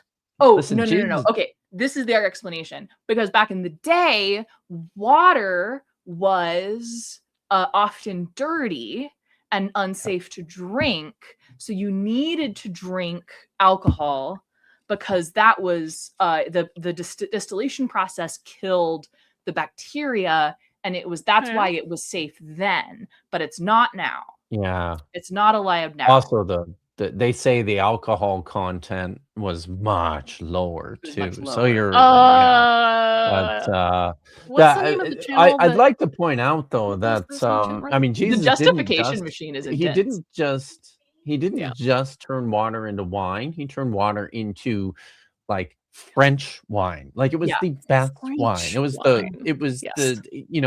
the best wine there was. Yeah. So I got you. So So of all of the religious universities, the list is small. There's two that I could. Oh man, that's rough. Oh, that sucks. I know. Here's hoping that you get a really good tenure position with amazing benefits that doesn't make you have to sign a statement of faith, or at least has one that's extremely minimal and you just forget about it because it's never going to come in handy. Right. Yeah. Like again, I mean, I'm kind of opposed to the idea of signing a statement of faith like on principle. But again, if it was like a statement that I legitimately believe. Yeah. You know. See, where I taught last, and I had to sign a statement of faith. It was very much Nicene Creed-ish, right? Like it was pretty easy to align myself with everything in it. But the crazy thing about it though was that based on the recognition that your pool of academics as as a university, your workforce will take a lot of nuanced positions. You have to, right? As you go through your education, this is what happens. So in an effort to ensure that they're not scaring too many people away, the statement of faith that they had faculty sign was actually not the same one that the students signed. Oh, which interesting. I know, and I don't know how to feel about that. Yeah. I'm like, okay, that's good, but at the same time, that feels kind of dishonest.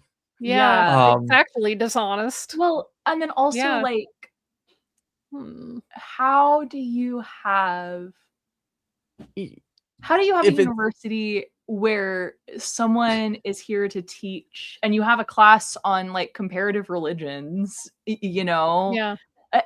how do you even do that? And like, I guess the point is to not. God. The point is to only introduce your students to specific points of view.